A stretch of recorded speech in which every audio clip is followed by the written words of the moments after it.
Welcome to part one. Let's continue where we left off. So yeah, something happened with the electricity, so it just switched off. So let's continue where we left off. So we were dealing with the rounding off part, right? So we needed to round it off to 2 decimal places. So there's the math class, which contains methods to perform mathematical calculations, right, or mathematical operations. So each method starts with an uppercase letter. So if you want to round, there's a round method where it can either take one parameter, and when it takes one parameter, it means that it rounds it off to the nearest integer. If it takes in two, that means it rounds off to those decimal places. So I want the meal dot price and then comma 2 because I wanted to round off to 2 decimal places. As you can see, there's even documentation for it. It rounds a decimal value to a specified number of fractional digits. So this is how you would round it off to 2 decimal places. This is where the marks will come from for rounding off. So we have that, and then now we're just left with these two divs, and then we are done. And then since it's two divs, I can put them in one line, right? Or I can say divide them. That's up to you. You can do this, right? That's still fine because it's two divs at the end of the day. Or you could just append again in the next line. I don't know why you would do that, but then, yeah, you could do that too. So there's our function, right, for dynamically populating. So it does dynamically populate now, we are sure, but then we are not sure of whether, remember, we need to dynamically populate based on the type, which is the category. It's called category in our database. So that means when I'm inside the loop, remember, if I go back to my home page, right, we have IDs for each. I have for the lunch and for the dinner and for the breakfast. So since I have 3 types, right, that means I technically have to do this. I actually need three string builders. I actually need 3 because I have 3 divs to fill. Or you can use 3 strings. It's up to you. I would just prefer to use a string builder because we need to dynamically populate for each div, for each type, for each category. So the first one, I'll just call it breakfast stream, right? That represents my breakfast. And then the other one is called lunch stream. And then I need to instantiate it is equals to new string builder,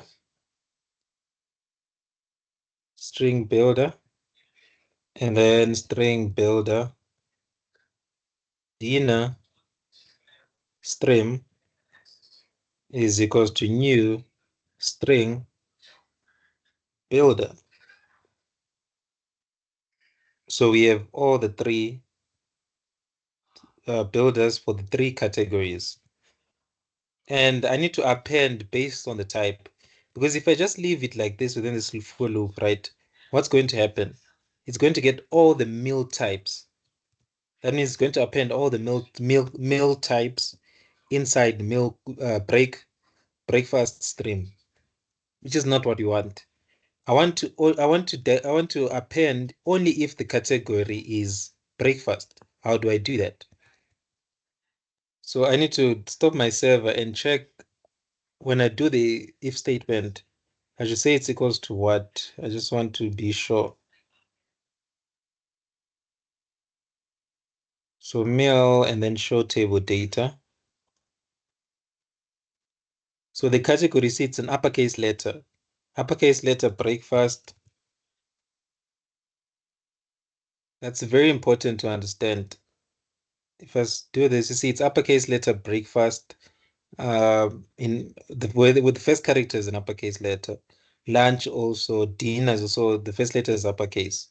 So that's how I'm going to check when I'm doing the if statement. So I'm going to say if meal dot category.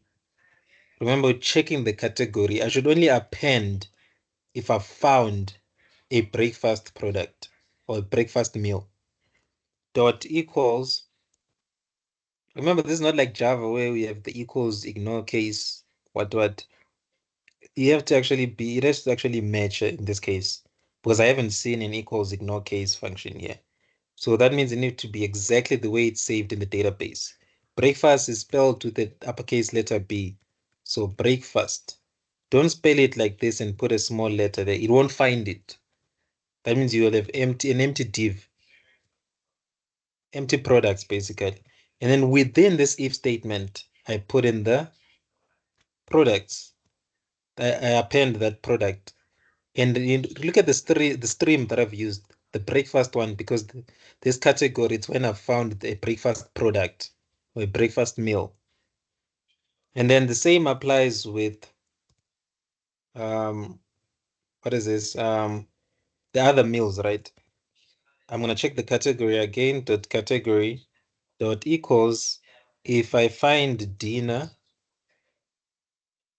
then I need to create I need to use the string builder, and it's all the string builder that represents dinner. But then before I do that, I need to copy the same code because the products are the same throughout. The thing that changes is the stream or the string builder that I'm using based on the category type. So dinner stream is the one that I need to use when I found a dinner. So therefore, I'm going to replace breakfast stream with dinner stream. You could do 3 for loops. Do a for loop that goes through only breakfast, but then you need to do an if statement again. So either way, this is the most efficient way of doing it. Do one for loop. This one for loop, you check the category. If you found a dinner meal, then append to the dinner stream or dinner string builder. Because we need to separate these products, right? Or these meals. And then the last one is lunch. So if, what is it called? Meal dot category dot equals lunch. Remember, it's uppercase. The first letter is uppercase letter. And then I copy this code for dynamically populating. And remember that this code is, we need to use the lunch stream. So lunch stream, there we go. There we go, lunch stream, lunch stream, lunch stream, and then lunch stream. So we have selected the products based on the category. So now we need to dynamically populate them based on the category. And we need to use the right string builder based on the category. So let's start with breakfast. You see the stream is called breakfast stream. So what's the ID? What is it called for breakfast? It's called breakfast div. The lunch one is called lunch div. The dinner one is called dinner div, which is pretty straightforward the way I've made it. So breakfast div dot inner HTML. Why inner HTML? Because you see there's an anchor tag, a div. This is HTML. So I want to insert HTML. So I need to call the breakfast stream dot convert it to one string, which is using the toString method. But then this string will be interpreted as HTML. So you need to make sure that this HTML is accurate. There's no issues with your HTML. So for example, if I forgot, so let's say somewhere here, I forgot that close that greater than symbol here, it's going to cause issues. My products won't display because that's not accurate HTML. Something is wrong. So that's why I'm saying you need to be very careful. And then launch div dot inner HTML because I'm inserting HTML. I use the launch stream because the launch stream string builder, it only contains launch products. That's why I'm doing that. Dot toString. And then the last one is dinner div dot inner HTML is equals to dinner stream dot toString. And then that's pretty much all you have to do. You're done. you're done dynamically populating the products. This was quite a lot, not gonna lie, because you have to check the category and then sort of like repeat the same thing depending on the category. So you could just create three strings or three string builders. That's up to you. So there it is, and then there's where we insert the HTML code.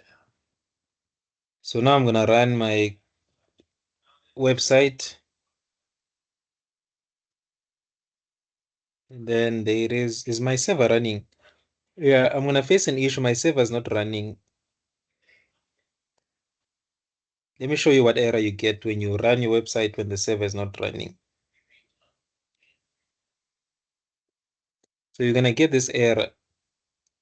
There was no endpoint listening. That means there's no service application listening.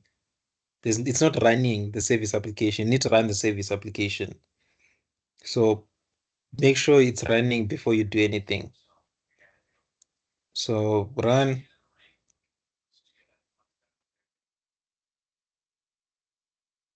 So there's our service, it's running.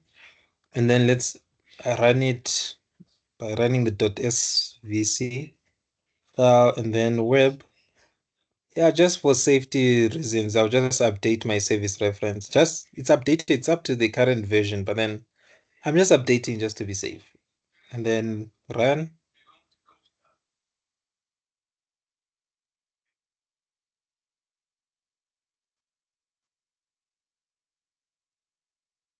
Okay, it's taking its time. Let's be patient. And then there it is. So if you check, there's our products. Beautiful. Displayed as we expected. Even the rounding off to two decimal places is there. The products are dynamically populated. And you see, you see what I was talking about? When you put the anchor tag, when you go over the name or the image, it puts a finger to say this is a link. If you click there, it redirects to the about page. And then if you also put on the image, click about page. So we did everything perfectly fine. Let's test now this redirection, right? So I'm going to say lunch, and you see it only shows lunch products. And then you see lunch is a bit expensive. And then dinner, there's only one dinner. Don't be shocked why it's only displaying one, because there's only one, right? Keep that in mind. So it is filtering by a category. Everything is working 100% perfect. It's working 100% perfect. So you might be wondering why we have one product there. Let me go back here.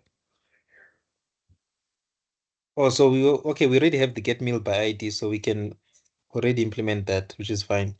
Let me show you the method, the the data inside of my table. So my meal table, I'm going to show table data. You see that you have one dinner that's active. Remember, we are filtering by active. So I'm going to use my magnifier so that you can see clearly. So you see, there's dinner. What's the active status for each one is active is one.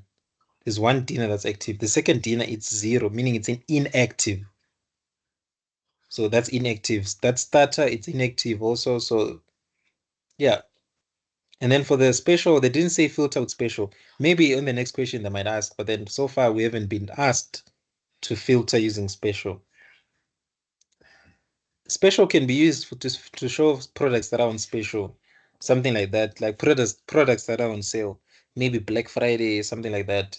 You can use that. You can use that column to filter for products that are on special when there's a special. So we are done with the homepage, right? So this is the code. That's pretty much all you had to do there. That's all the code needed. And then I'm going to close my homepage. I'm done with the homepage for now because we haven't done, we need reservations also on the homepage, which is just basically like registering a user. So that's not gonna be hard. That's easy. So let's get to the about meal part, right? Oh, I forgot to show you that when you redirect to the about meal page, it actually sends the ID. You're gonna need to look at the string. Where's the query string? You need to look up here. You see here, you need to look up there. You see that we'll have that ID is equals to but. So let me choose any product here. Whether remember they said you should be able to click on the image or the name. So I'll click on the image and you see at the top, there's that ID 1, exactly the way we wrote it. And then I can click a different product and you see the ID changes. This is now ID 4. So now we need to use query string to say, extract that parameter in my string, in my URL, extract with this with that variable name called ID, extract its value and get that ID. But then remember, it's a query string. This will be in a string form. That 4 is actually in a string. We'd have to cast it to an integer.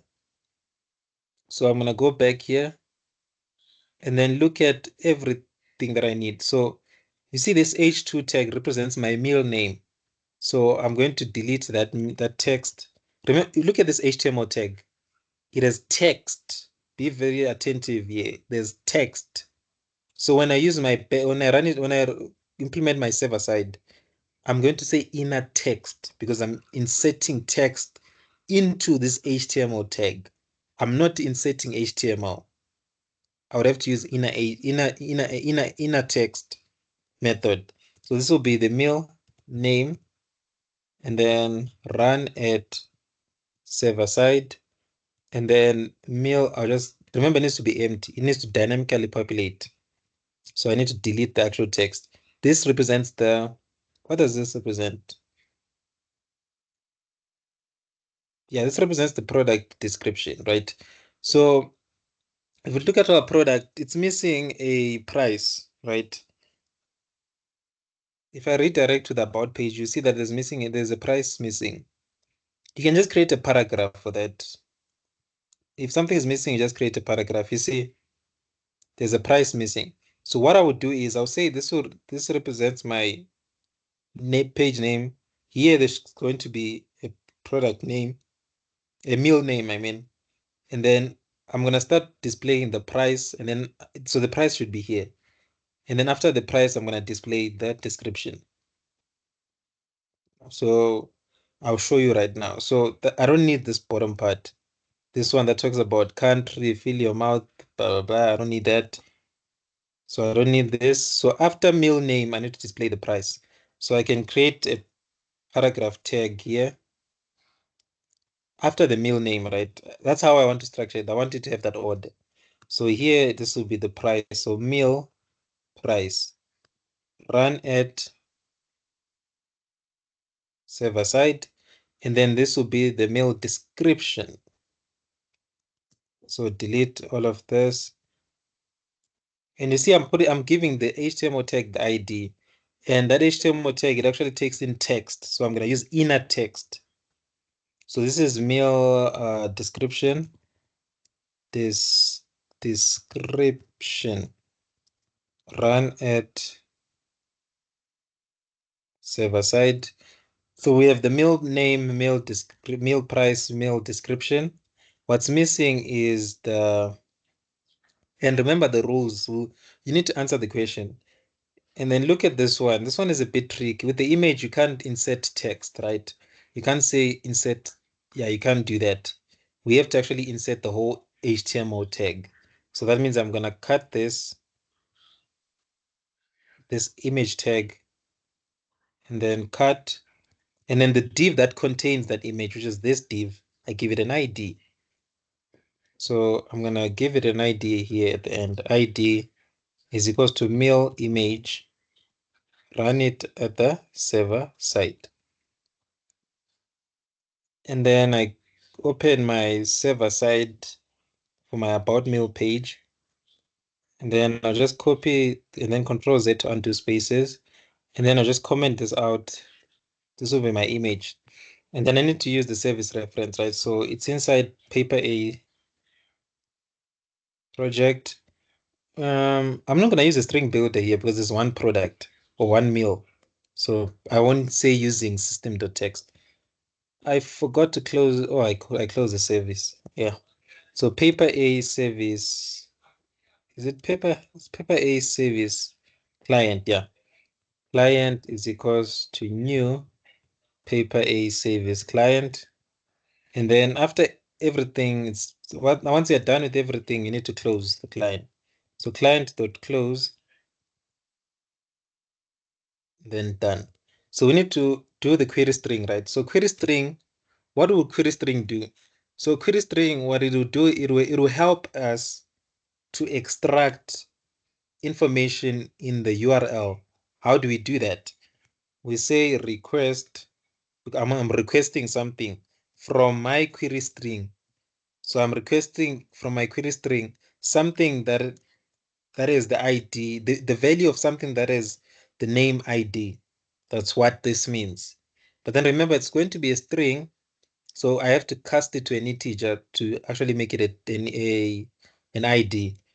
Remember that function, the get meal by ID function, it passes an unsigned integer, meaning a positive integer. So I'm going to declare it as uint, or you can say var, that's up to you.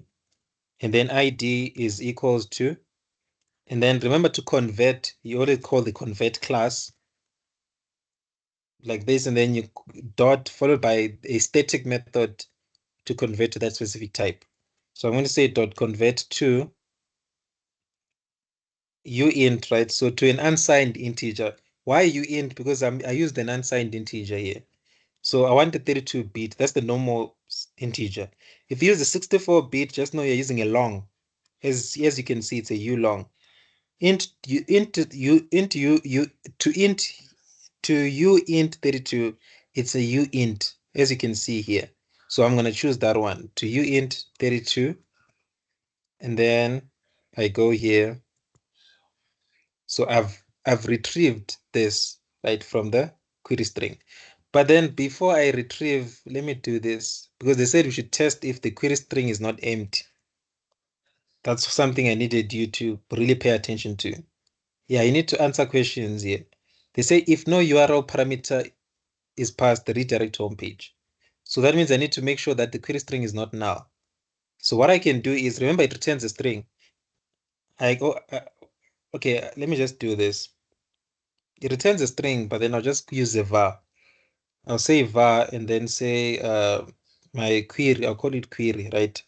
Is equals to that query string, right? But then without casting it yet, because I just want to check its value, check if it's not null. That's the only time I should populate the products. If it's not null, then I should populate. If it's null, then I should redirect to home page. That's what they said. So if query is equals to null, what does that mean? We redirect to home page. So I need to say response dot redirect to redirect to a page, and then we pass in the URL for that page. Which page? Home.aspx. So this redirects when no URL is passed. Basically, the ID is not passed. That's what it means. So there's no variable called ID. That's what it means. If it's not passed, then we redirect to the home page. Else, that means else. Remember, it means that it's false, meaning that it's not null. That means there is a value. Therefore, we can cast and get the ID. So ID is equals to convert to uint 32. So I have the ID now, and I'm sure that the ID exists because I've tested if it exists, if the query string exists. If it exists, then done.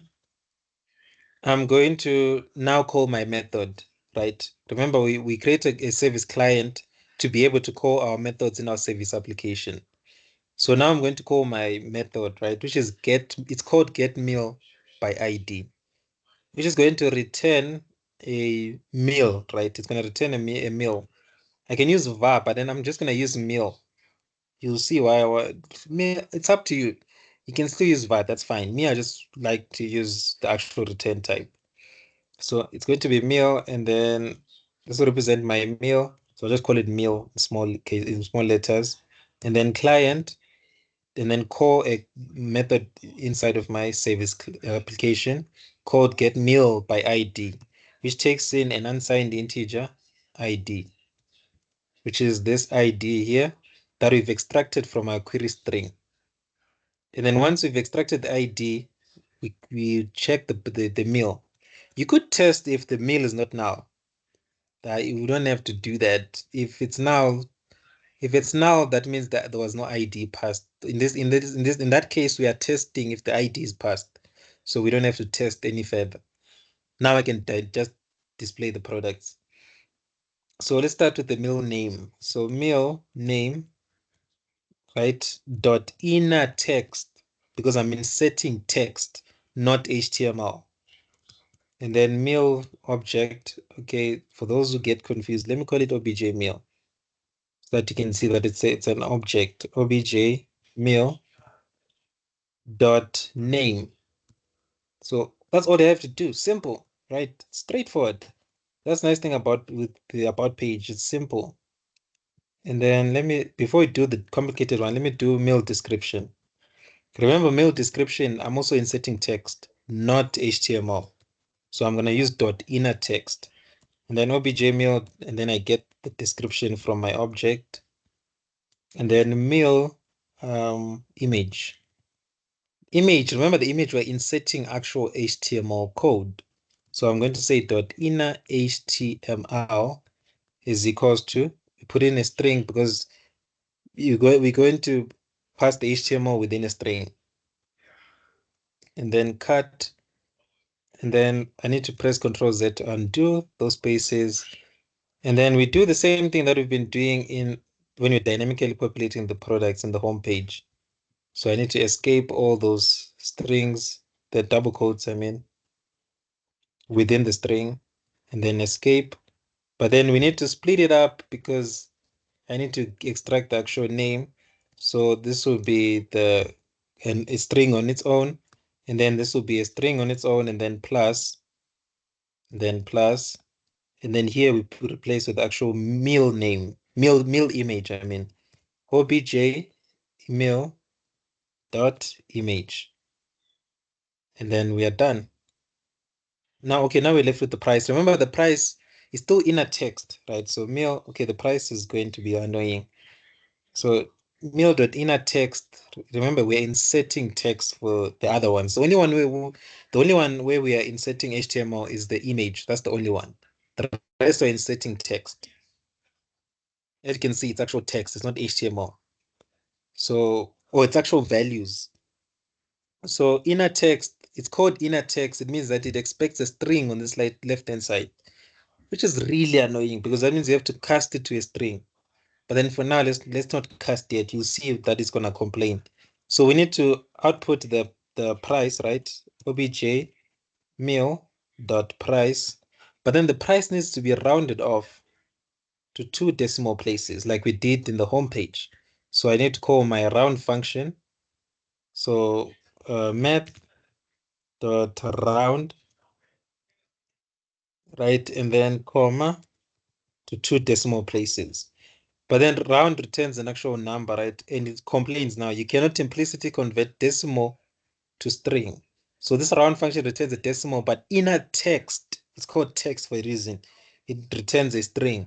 So I need to cast this whole thing into a string. So convert class dot to string, I pass in the value, and then we are done. So we've dynamically populated the about page. So now I can run my code and you see that it's going to work now. So you've actually solved the about meal page. We are done with about meal. That's it. We are done.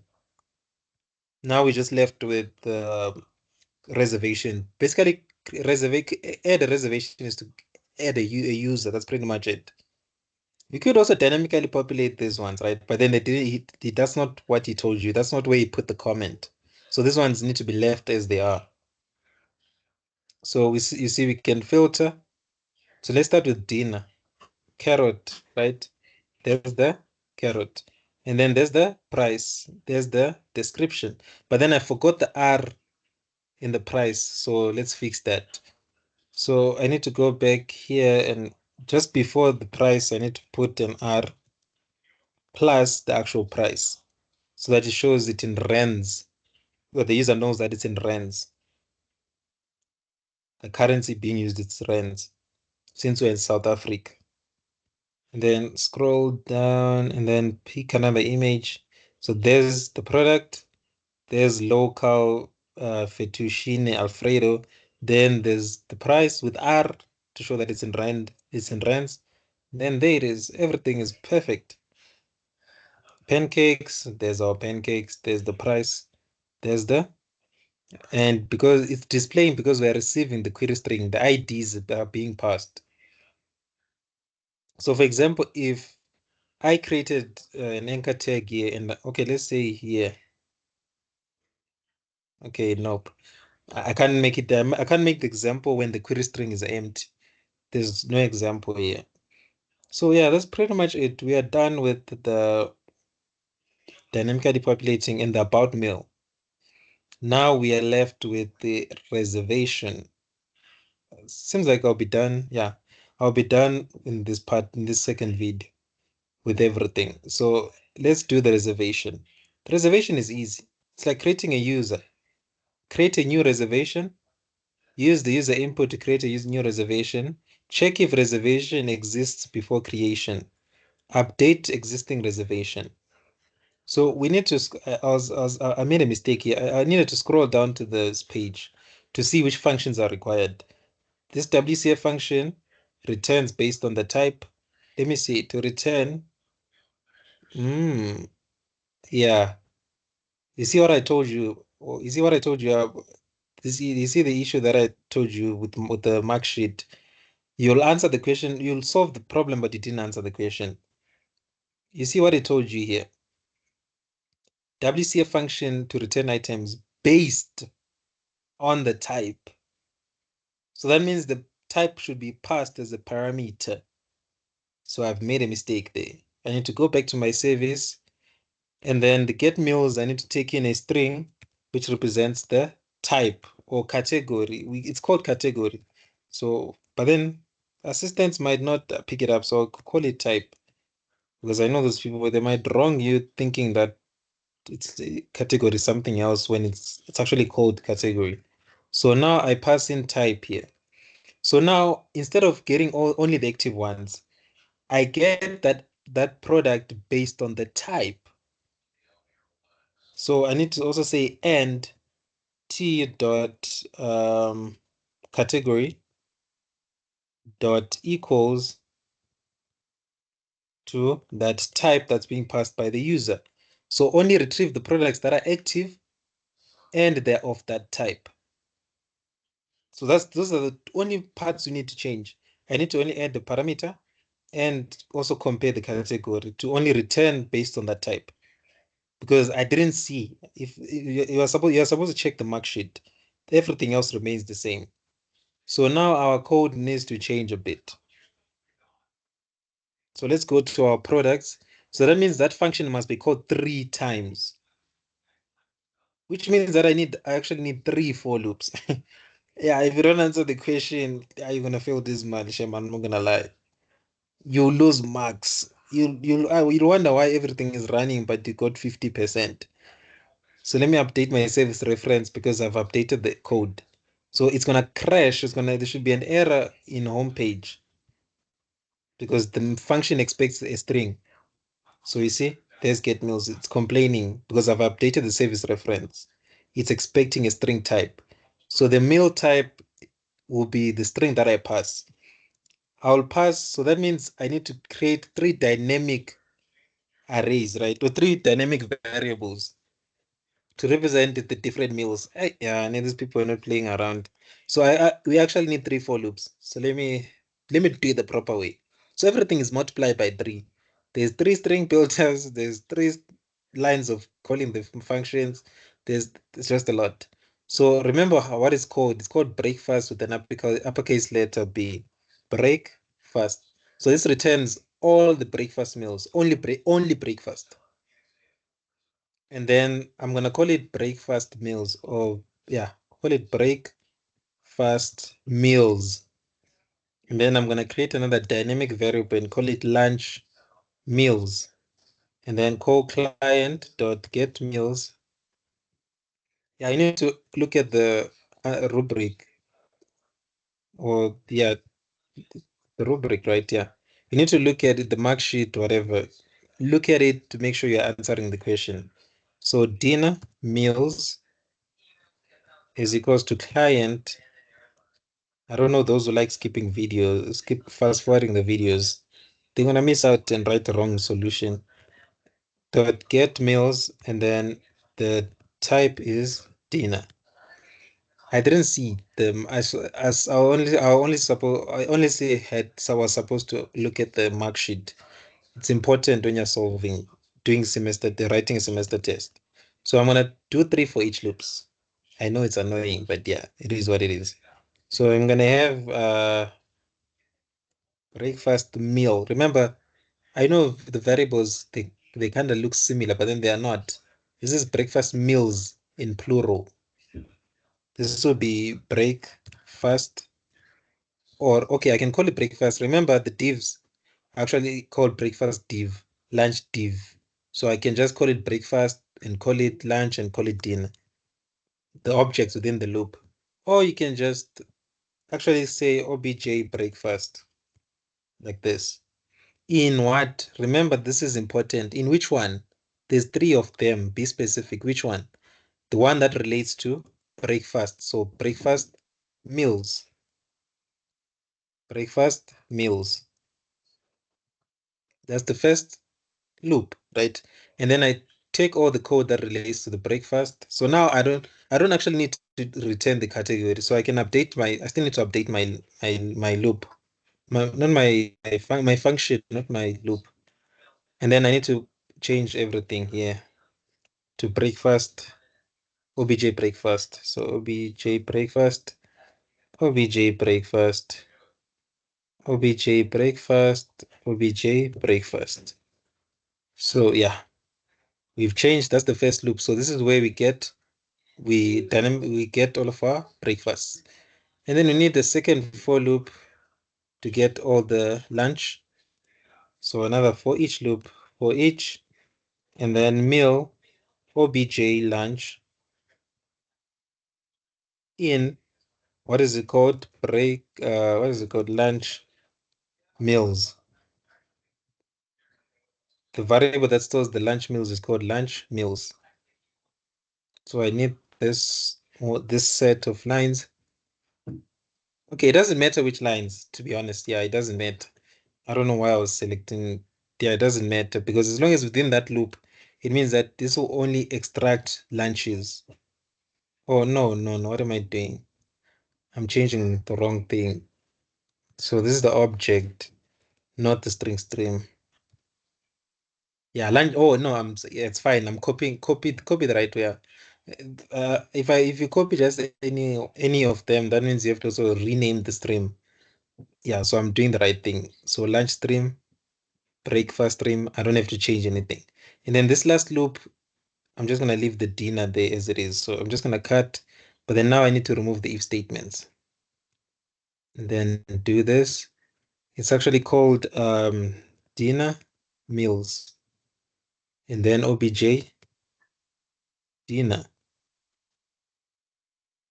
And then okay, obj dinner. And then I change meal object because it's no longer called meal. It's called obj dinner.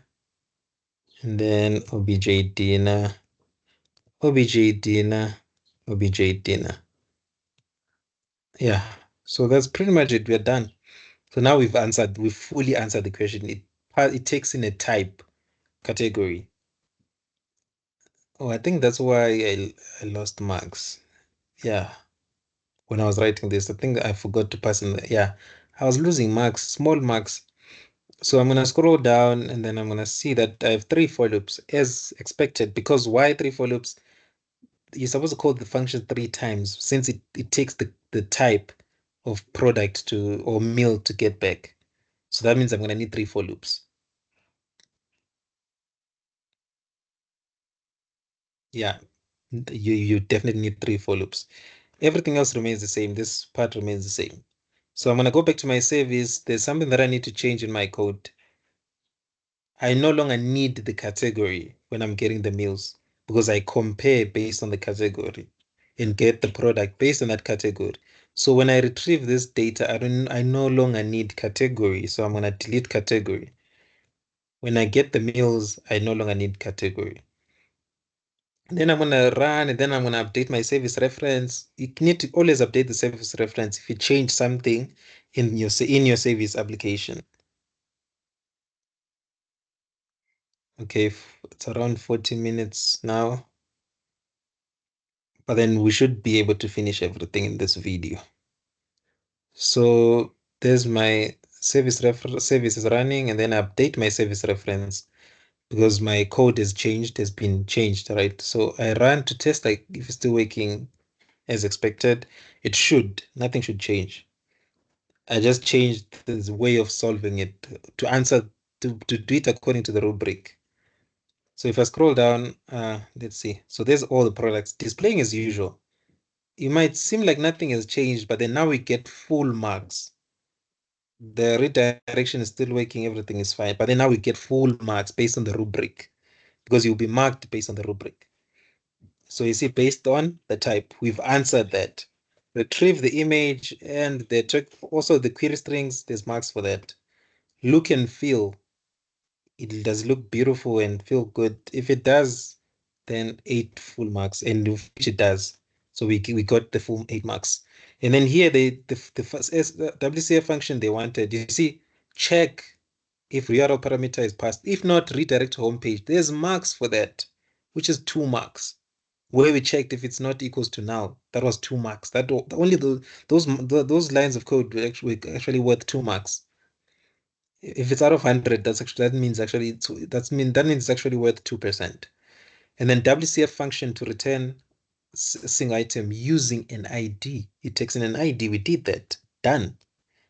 And then database connection service to connecting the database, the service application to your website. There's 3 marks for that. There's 5 marks in total for that. Then there's this part. You see why it's important to look at the rubric. You see how many functions I'm supposed to have? 4. If I didn't look, I was going to use 2. One for adding and one for editing. Then I lose marks, which is a problem. So let's do that. So you need to add a new booking. So a new booking, how do we know what to add to the booking? There is a table for that. We have a table. So we need to check the table. So I need to have my table open here. So I'm just going to pin it on this side so that I can view the table and write my code here. I don't know why it's doing that. So let me open it again. Oh, I'm on the website, my bad. Let me go to the service. And then pause, stop running, and then pin it to the side so that I can see the information in the reservation that I need to store in and I can also see the code on the side. So there's now we need to add operation contract. So we need to create a function code to add the booking. So we need 4 functions. So I'm going to create all 4. I'm going to declare all 4 in my header file or in my interface. So add booking, I'll call it add booking because it adds a booking. And it's going to return an integer. Okay, remember that in my case, I know it seems like it's confusing, but then just go study, just go read up these things. There's nothing fancy with what I'm doing. I'm not introducing anything new. I'm just saving memory. So I know that this function is going to return an integer. So it's going to return, if you check this function, it's going to return either a -1, a 0, or a 1. So this is a very small number. So I can't be using an int data type. Int the maximum, remember the maximum for int is like I want to represent the maximum number of up to 2 billion, which is too big. I can use what I call a byte, which represents, but then a byte, the problem is that it represents numbers only from 0 to 255, right? I can use an S byte or signed. It's actually signed byte to mean that it accommodates negative and positive values. The normal byte inside C#, it only represents it's actually unsigned by default, the byte data type. And then signed byte, this means that it's from -128 to +127. That's the range of integers you can represent, which is good because this will save me less memory. It'll save me more memory because it's going to have less memory. And look at the integers that I'm returning. It's only small numbers. So I'm going to use S byte. it might seem insignificant. It's fine. But then in the future, you realize how important that is. So I'm going to return an S byte, and then I'm going to call my function add booking. And then it takes in a lot of things. So let me show you. There's many ways you can go about doing this, right? But then let's do it the way you guys are used to.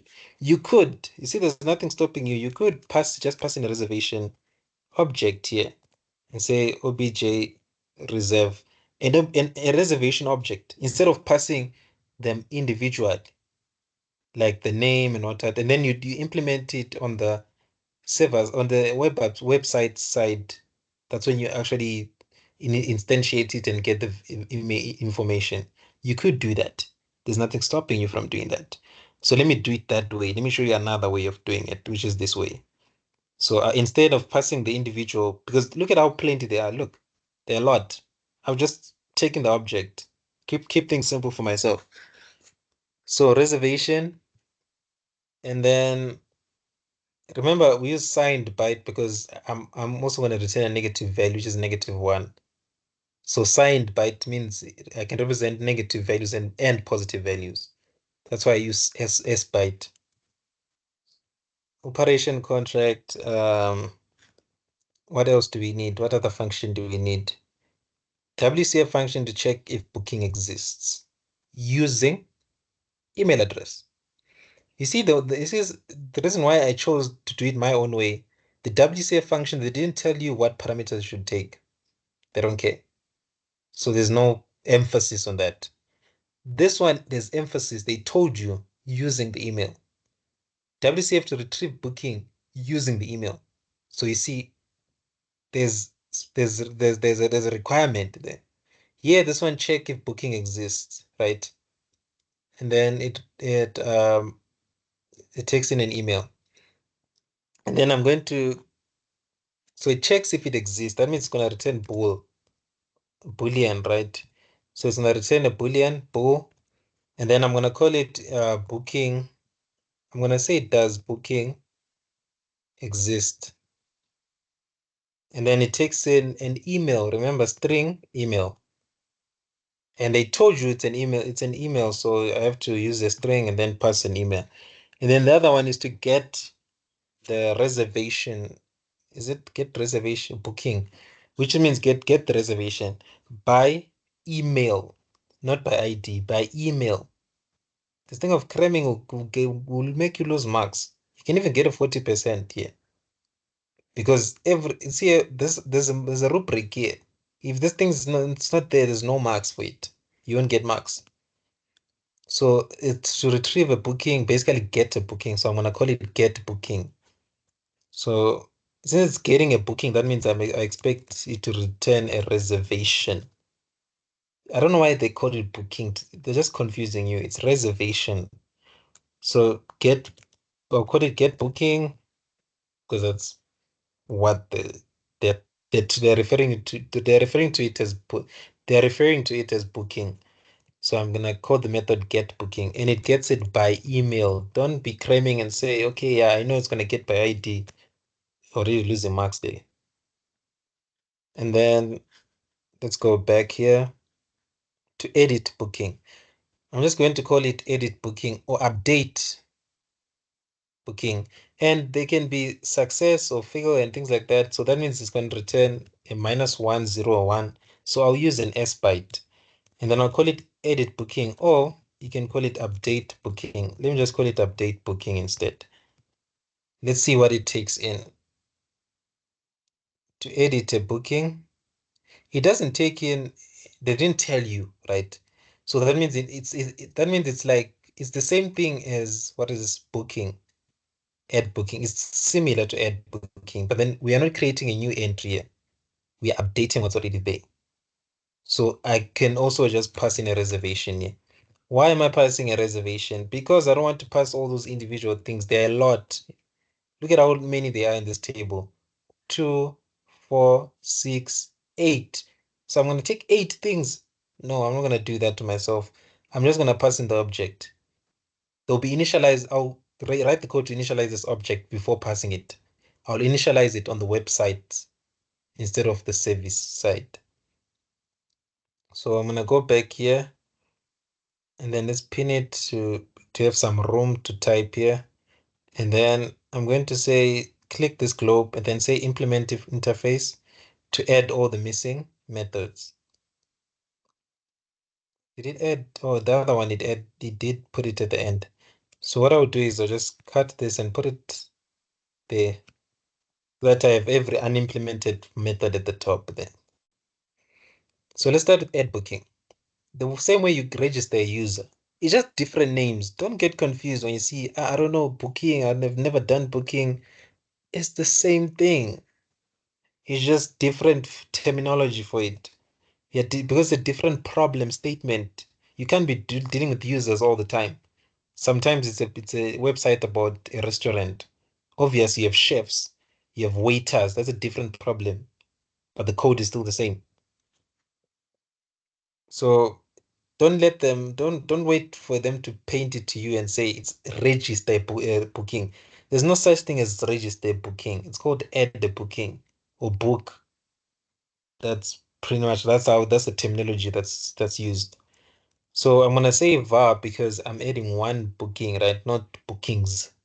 So I'm gonna use var and then I'm gonna call it temp booking is equals to, and then I run a SQL statement from B in DB dot reservations where what I can use an email. I think I can use an email.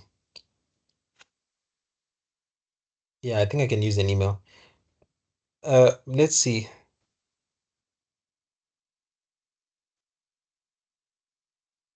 Mm, make sure the information is not overwritten. Input validation. Oh, okay. Okay, so it's fine. So that means this function should be implemented independently. Because I was thinking you could use the function that checks if the booking exists within the add booking method. You could do that because that's going to save us code. But then it seems like they want you to implement them separately, then call them in your service. So I'm going to say where b dot equals. So I'm going to compare based on email, not b dot equals, man. B dot, what am I getting? I'm getting the email from that table. And I want to check if that email is equals to that email of this object that I'm passing in. So obj reserve. Remember the object is called obj reserve. And then I get the email for that object dot email.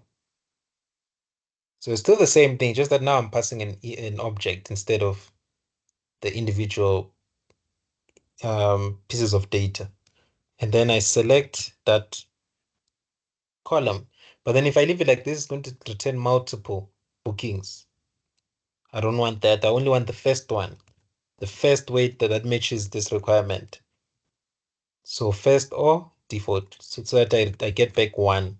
Hence, I use the var for variable, for one variable, for one thing, for one value. And then I'm going to check if temp booking is not equals to null. If it's not equals to null, then we have a problem because that means the booking already exists. And if it's not equals to null, that means the booking exists. Which means booking already exists. That means I need to just return one because that means I, there's nothing that I can add. It's already added. And remember, why am I using an email? Because Google Mail or Gmail, the way emails work, right? Each person's email is like an ID number. It has to be unique. So it's actually a good thing to check with since emails are bound to be unique for everyone. It's a must. And then it's going to have else if term. Oh, okay, I can just say else because else it means that if I'm checking if it's not nulls, not equals to null, then else means that it is equal to null. That means there is no booking. There is no booking. That means we can add the booking. And you see the convenience of passing an object. I don't have to say is equals to this. I just add the object as it is. So you see that my code becomes a bit smaller now. Let me show you how small it's going to become. So now I can add the object. So I can just say db dot what's the table? Reservations dot insert on submit, which takes in a reservation, right? Which is that object that I've passed. You see that my code becomes small now. There's no longer that top part. So this top part that's supposed to be here, I will write it on the website side, right? Because before I pass this object, I need to initialize it. So I'm going to initialize it on the website, not in the service application. So there's many ways you can solve this thing. There's many ways to kill a cat. And then here, okay, I'm going to catch an exception, and then EEX, and then this is like print stack trace, but then it's now called in C# it's called get base exception. And then we return -1 because that means -1 because that means something went wrong, an internal server error. That's what we can call it. And then I can submit changes to my database, submit changes to my database. Basically, let it know that I've made changes to my table. So db.submit changes. If everything goes well here, that means it was successful. So return 0. So you see, you save a lot of time. I just passed the object because it's already in object form. It's not in variable form. It's in object form. So I can just insert the object, done. But then that means there's going to be a lot of code on my website side. And then here, just check if the email exists, which is simple, right? So it's simple that you get this simple to check if it exists. So I'm just going to do the same thing. Temp booking. Remember the code. If you notice a pattern, the code is always the same. Always the same. The only thing that differs is what we are checking in the table. It's always the same. Sometimes we call first or default, sometimes we don't. So the code is always the same. Hopefully you can see a pattern from all this practice you're taking into account. From B in DB, which table? Reservation. But then it adds an S because you're bound to have multiple of those things in your table either way. So it interprets it in plural form. So reservation, it becomes reservations. So B dot email. So get the email and then check if it is equals to that email that I'm taking in from the user, and then select that booking. That's if it exists.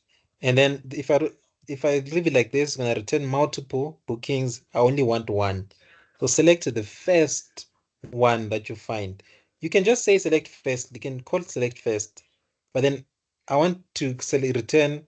You see, it's even written. Look at the documentation. Returns the first element of the sequence. So it's going to return a sequence, but then when you call first, it returns the first element. But then I want it to return null if it's not found. So I can use this first option, which says returns the first element of a sequence that's specified or a default value, meaning null. So that's why we use first or default. And then I'm done. Now I can check if the booking exists. So if temp booking is not equals to null, that means the booking exists, right? That means booking exists. Then I just return true, which is very simple. So return true. And then else means that the booking does not exist. Booking, that's the function. Booking does not exist. Remember this method, we're gonna need to use it. This is a clever way, eh? This method, we're gonna need to use it in that side in our website. Before we add the booking, we need to call this method to check if it does exist. That's why they told you to create the method. If you don't use it, you also lose marks. So be very attentive here. When you're looking, especially when you're reading the question, be very attentive. Understand what's being asked. Update the booking, right? Update the booking is actually So you want to update the booking. I forgot. You call it different method. Updating the booking, right? It's the same as adding a booking, right? You see, it's the same as adding a booking, but then the difference is here. I don't think you say insert on submit. I think I'm not sure if you say update on submit. I don't know. Let me just check. I forgot what the method, what exact method is called. But then we always need to check if the booking exists first. So if via temp booking from create a variable to store that table. In this table, what is the table called? Db.reservations in plural, because it always assumes that you can have multiple of those things. Email dot equals to which email? The email of that object that's being passed in. So obj reserve dot its email, right? And then select B. And then I want the first or default. You could just say first, that still be fine, or default. And then I'm going to check if my temp booking is not equals to now. Come on. And then if it's not equals to now, that means the booking exists. Else, that means it's equals to now. That means booking does not exist. Booking does not exist. And then here it means booking exists. Booking exists. And then we have that. I don't know whether this you're supposed to use it here, but and I don't think you're supposed to use it here though. Yeah, I don't know how, that's the tricky part. I don't know how they wanted you to use the function to check if the booking exists. So solution does not compile, you're kept at 40%. Damn. So make sure information is not overwritten. So basically when you edit, just make sure you're not how do I put it? I don't know what they mean, but then yeah, I don't know what they mean there.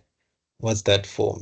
So the booking exist one is very tricky. I'm not sure if they want us to use it in the website or service. Let's see. So create a new reservation. Use the input data to create a new reservation. Check if reservation exists before creation. So I kind of see what the, let me see, update existing reservation. So like I said, okay, in this case, right? In my case here, the only way to go about doing it, right? To use that does booking exist method. Look at the booking exist method. What does it check exactly? It's checking email if the booking exists. And how many times have we written to check the booking? How many times? So many times. So that's why this function was created. So now instead of always rewriting this, you just call the method does booking exist. And then you pass in that email. So obj reserve dot email, and then it checks if the booking exists.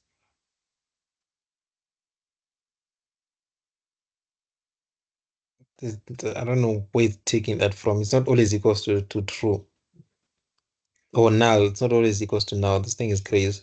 So where we see that code, except for the does booking exists function itself, where we see that code that's similar to checking the booking if it exists, we replace that code with the actual method or a call to the method. So does booking exist? Obj reserve dot email, because you need to pass this function takes in an email. So I think this was supposed to just be a helper method. Yeah, I don't think it's supposed to be here. I don't think it's supposed to make it public, right? I don't think so. But they said you should, let me see. They said check if the reservation exists before creation. So before creating the reservation, we always check, right? So in my case, I think it's supposed to be a helper method, if I'm being honest with you. I think this check if the booking exists supposed to be a helper method, because they didn't tell you call it inside your website or whatever. They didn't say it. You see, most of the things they were explicit. Here they just decided to be vague. So it's fine. I'll leave it as public for the assistants because the assistant might not see it here and be like, yeah, you are wrong, blah, blah, blah. Yeah, I'm just gonna make it public. Just leave it there. But then I need to use it here. See how I'm using it. I'm not rewriting the code. I'm just calling the method that checks if the booking exists. So just keep that in mind. And then if it's not equals to now, then the booking exists. Oh, I need to, oh so okay, I see why it's complaining. I shouldn't say not equals to now. I should say true or false. So basically, because this function returns true or false, that's why. You see, it returns Boolean, true or false. So I need to check if it's equals to true, is true, right? Or I can just do this.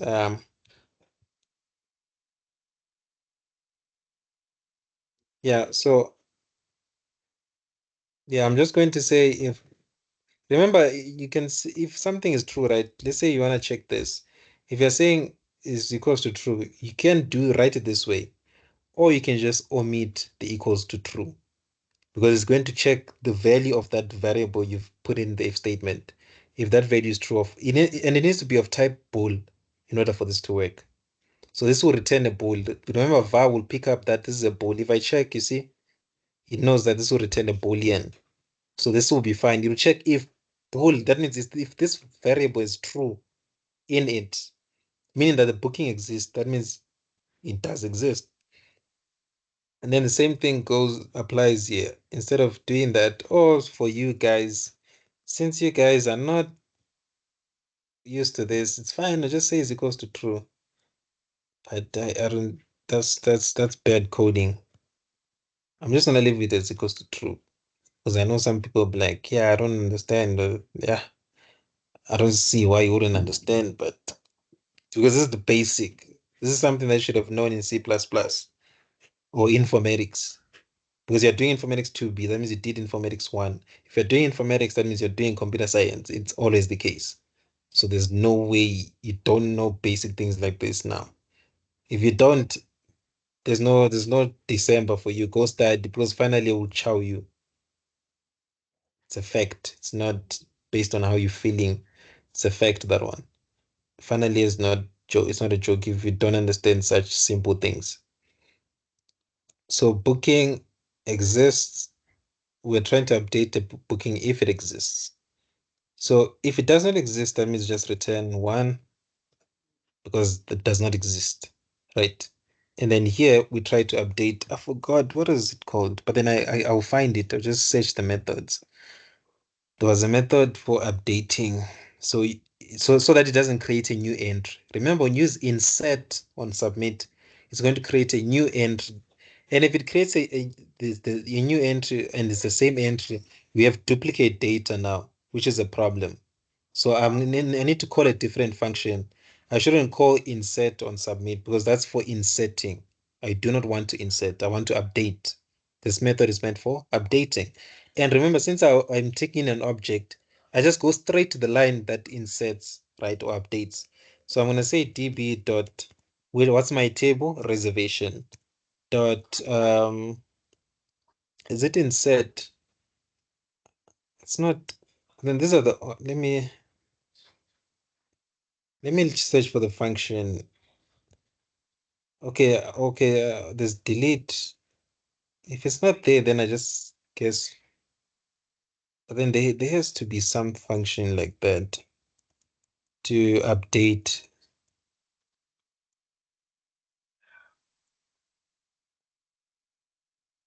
Seems like it's not there.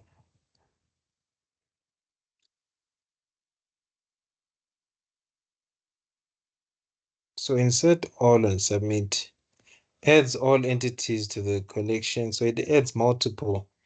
And then insert adds one entity. You see, it adds an entity in the pending insert state to this. Mm,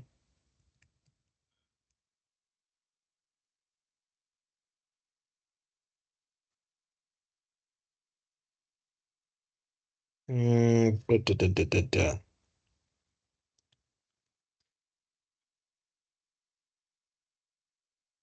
I don't want to concatenate. I totally forgot what the method is called. It can't be attach. It can't. What was it called? Mm,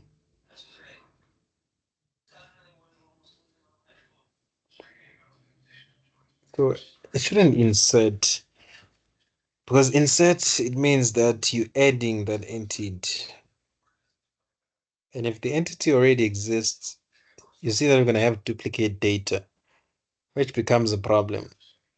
So this is a yeah, this was a serious question. I think how come I'm not seeing it? Get modified. Dot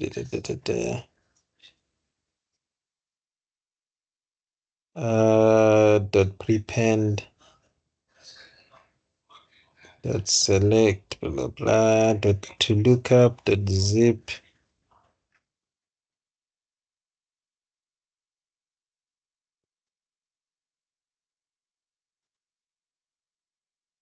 Or you can.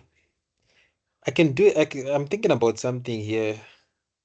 I just had an epiphany, right? An idea. You could remember this thing. Is it called union or whatever? This thing of combining or merge. But then combining in terms of what you combine into one thing, only taking the unique data. That I think that's basically how you can update. I know it's a tricky thing, but then you have to think it from a mathematical perspective. So if you have two sets and then you there's a union, then I forgot the other one. I think it's union is the one whereby you have unique ones. So it says you produces the set union of two sequences. Use what is this? Yeah, I think it could be union or one of those. We can try. Remember, because if I say insert, I don't want insert. It's gonna reinsert that information, or it could update. It could. We're gonna test it out. But produces the set union of two sequences by using the default equality comparer. So it's gonna compare, right? What's the other one? There's union, then there's the other one.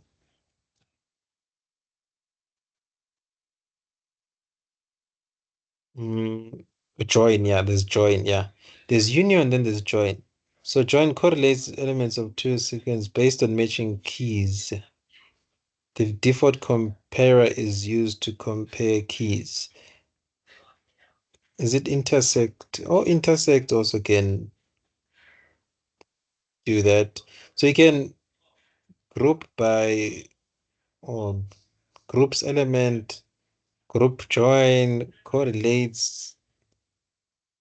Yeah, there's many methods here that you can sort of like use at your disposal to achieve what you want to achieve.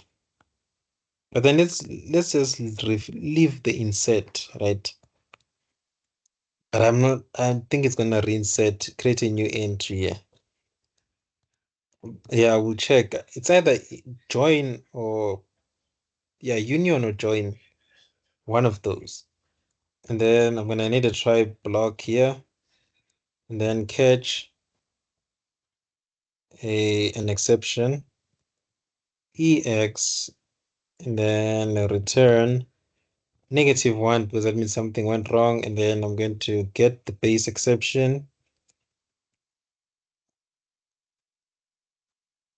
And then I'm gonna say db dot submit changes. Submit changes to my database, and then I return 0 for success. And then we're almost done. Now we need to get the booking by email, right? Oh, no, no. I'm seeing something here. I'm just checking something here. Let me see. Check if booking exists using email address. No, in my case, yeah, in my case, for example, here I need to get the booking. Let me do it this way. Let me just use the method inside my website. not inside of my application, the does booking exist function. So for now, this is fine. I'll just leave it as it is, like this. Put back the code in all of the pages. Obviously, this will be obj reserve. Yeah, let's put it back because I'm seeing something here. We're gonna be forced to do it that way. Yeah, so let's just leave, and so that means does booking exist function needs to be public.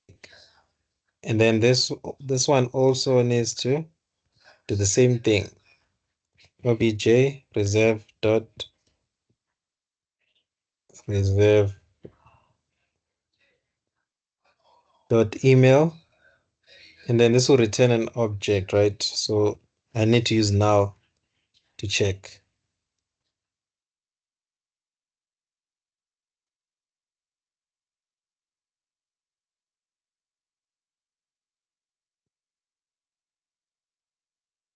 Oh, I think I remember. I think I have an idea of how we can create that. So here I'm going to say var temp booking. So the does booking exist function, we'll just use it in our website, not here. It checks if the booking exists, which is the same code all over, right? So that's why I was using it. I thought maybe it was supposed to be used here. So I'm going to say, well, it's not equals to now, because that's going to return a booking. And then else, that means this one means the booking exists. This one means the booking does not exist. So I'll just return now, because we actually need to return the booking. In my case, right, this is rare, right? In my case, I'll just return everything in the booking. In my case, not in my case, in this practical's case, right? Because it's fine, we can return the ID even though we're not gonna use it. Because do you know why I'm doing that? Because I see that there's a lot of things involved here. But then it's fine. It's fine. We don't need the ID. So that means we can create that temporary object. I was just avoiding doing all of this. If you wanted to, you can just say return temp booking. That booking you got from that table, right? So in my case, I just want to return the specific things, not everything. So I will do something that I do not want to do, which is create a temporary booking and then copy only the things that I want back, except the ID, which is everything except the ID. You get what I'm saying? That is pointless. But then I'm just gonna put it there. So it's obj booking is equals to new reservation. Remember, I don't know why Mr. Leah did this, whether it's trying to confuse you since it's a test, but it's actually reservation. So you might get confused and say new booking, thinking there's a booking table. It's actually reservation. Obj booking dot name is equals to temp booking dot name, and then obj booking dot l name is equals to temp booking dot l name, and then you have obj booking obj booking dot email is equals to temp booking dot email, and then obj booking dot persons is equals to temp booking dot persons, and then obj booking dot persons dot phone is equals to temp booking dot phone.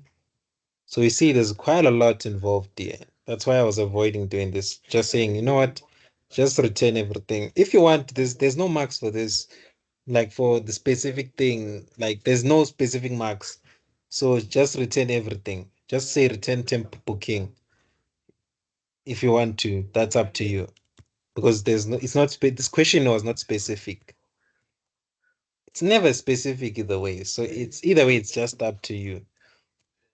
Whatever you type, it's up to you. Obj booking dot date and then obj booking dot time is equals to temp booking dot time, and then obj booking dot note. This is a lot. Damn. It goes to temp booking dot note dot note. So once we are done, I return that booking. Remember, we said everything else except the ID, right? Because either way, we are getting the booking by ID. We're not getting by email. And then there's the email, we're extracting it. So I don't care about the ID. So yeah, that's pretty much all you needed here. So the does booking exist method, we'll use it inside of our website. I don't know why that was supposed to be the case. I don't know why it did it like that, but yeah. So because what do you know why I'm saying so? Because we always test if it exists. So it's like we're gonna test twice, which makes no sense, but then it's fine. That's how you're supposed to answer the question. So there's the website. Okay, oh, this is the service, I mean. There's the service, then we run it, and then I go back here. Don't forget to update the service reference so that it has the new functions. So there we go. So it is the new changes now, right? So now we need to fix a lot of things. So I'm gonna go to my home page and I need to add in an ASP.NET button, or else I won't be able to click it. So if we go down here, this is how I switch in between, right? If we go down here at the top right corner, there's three modes of viewing your code. You can view it in split mode. So when you click split, it means that you're going to see the design on one side and the code on the one side. So as you can see, there's the design here. So when I click split, there's the design here. Basically, how it's going to look when when it runs on the browser. Then there's the code on the top. And then I can only view, I can click on design to only view the design. There's multiple ways. Or I can just put source code to view only the source code or my code. So I want to view the design because I want to look for the button. I don't know why it's taking so much time to render. Oh, okay. Oh, this is just empty. So just keep scrolling down. So the reason why we need the ASP.NET buttons, right, is that you see these ones, right? Let me double click and see. You see it, you cannot click an HTML button inside ASP.NET. So we have to replace those buttons with actual buttons. So I need to go down where we're inputting the things. There it is. Date, time, blah, blah, blah. There it is. And then that's pretty much everything. That's pretty much this part, right? And before I continue, something that we need to be very, very careful of. Very, very careful. This 4 plus, if I'm not mistaken, this information is being saved as integer. So if you try to cast this to an integer without plus, it's gonna crash. So you have to change this to a 5. Maybe make it a 5 because your code won't run. If you don't believe me, let's look at the table and it's called what? Persons, right? How many people or persons in general, right? So I'm gonna see, okay, this is for meals. So it forces me to stop the server now. Hey, I'm gonna keep stopping the server because of the reservation. So let's check the data type of persons. So that you see what I'm talking about. Persons is an integer. So imagine you do this, you say convert dot to int 32, and then you're passing that string. Obviously, you're going to say dot value, right? Using that ID. But then when it gets back, when it gets back the value, it's going to be 4 plus, and then it's going to crash. You see what I'm talking about? You need to be very careful here. That plus is going to cause it to crash. And I'm pretty sure you're going to get the same thing in the semester test tomorrow. So be very careful. Look for that. Pay attention to a lot of things here. There's a lot of things to pay attention to. And then I'm gonna run my service again. I don't need to update the service reference, but then out of habit, so that I ingrain this thing in my mind that I need to update the service reference. So I'm going to update it, even though there's no need. So here I can just set it to any number. So I'll set it to 5. You could put more values here and say 4, 5, 6. You could do that, but then why waste your time? So I'm just gonna say as long as the user chooses 4 plus, the value will actually be 5. So yeah, and then I'm going to because it's four or more. That's what it means. So I'm just going to save it as 5 in the database or 4. You can make it 4. It's fine. Remember, it was 4 plus. You can just remove the plus because when I save this to the database, it needs to these strings here, they need to be cast to a to an int. And I'm gonna use unsigned. I think I'm gonna use unsigned int, but then it's fine. I don't have to use unsigned. I'll just use int for now. Okay, I'll just use the normal types for this one. So if you look at everything, we have the email, we have the last name, and then we have the first name. Yeah, so this is that we're in the right place. So I'm gonna scroll down and then I'm gonna look for the button because my main point is I'm looking for the button. So button, where are you? There's the button. So you see, there's the button. So the button is to be replaced with an ASP.NET button. And there needs to be a label. So I need to go to my toolbox and then I drag and drop a button. There's the button. Remember there's two buttons here. Yeah, there's this one here. Okay, so this is the button for um so this is the button for adding reservation. Adding reservation. So that's the button for adding reservation. And then for editing, yeah, editing, I need to create an edit um, reservation page. I know you might not say you might not see the necessity for that, but then I feel like I just need the page on its own. So I'll do that. I'll create the edit reservation page.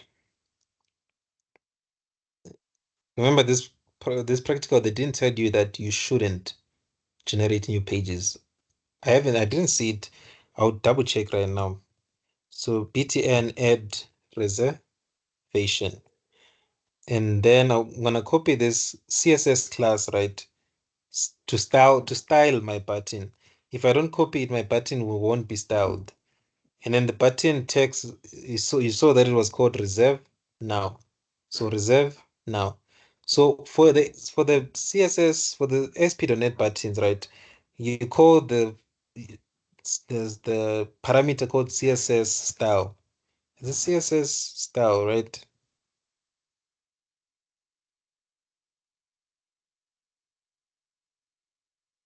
What is it called? No, this thing is not auto-completing. Yeah, CSS class, not style. CSS class, and then you paste that CSS class, right? And then I'm going to delete that, and then copy, and then scroll down to that other button. The other button is for edit, right? Yeah, that's for editing reservation. So it's called edit reservation. And then I'm gonna go back here, CSS class, put it back because I need the button to be styled. btn edit reservation. And then I'm gonna delete that button now for that HTML button. And then I have my buttons. That's pretty much it. So I need to remember the IDs, right, for these things. The IDs are important. And it seems like there's a lot of things missing. Yeah, this code, you have to be very attentive. You see that it's called email underscore edit, right? And if he forgot to put the run it server there, he expects you to put it. So we need to put run it server because I need to extract this information inside this input field. And then for the other ones, yeah, pretty much everything needs an ID. Yeah, it's really annoying. So it needs a run it server, pretty much every input here. So next to the ID, don't forget to put the run it server so that you can run it on the server side. even this select case or this select HTML tag. And then, and you see that it always starts with M. So we know M date time, M what, M date, and then M message. Yeah, that's all we have to do.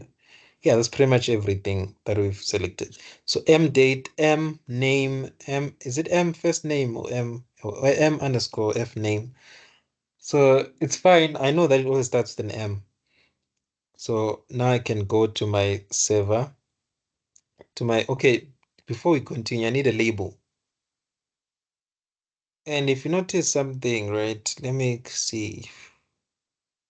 I need to put a label now. I need to choose exactly where to put the label. Yeah, so it's right before the button. The add BTN add reservation button. So I need to add a label here so that you can send a response back to the user that everything went well or everything didn't go well. That's very important. And if you notice something, look at every input. It's placed within these two divs. So when I add the label, if I want a consistent feel of my HTML, I need to also add it within these two divs. Because everything is inside the two divs. Every button, every input field, everything is within these two divs. So I'm gonna copy these two divs before I copy and paste the label.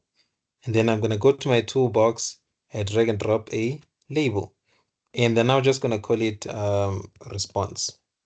You can call it whatever you wanna call it, whatever you wanna call it, even message or LBL message or LBL response, be unique, whatever you wanna call it.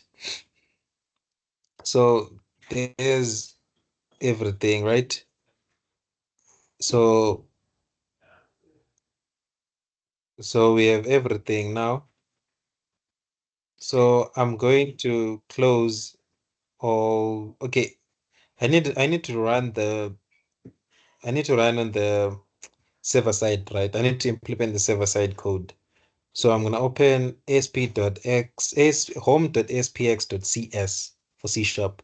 But then before I do that, and it should automatically open on its own, right? So I'm gonna go back to the home page HTML, and then at the bottom here, I'm going to choose design because I want to double click. If you remember Informatics 1, you click on buttons when you want to add code for that button.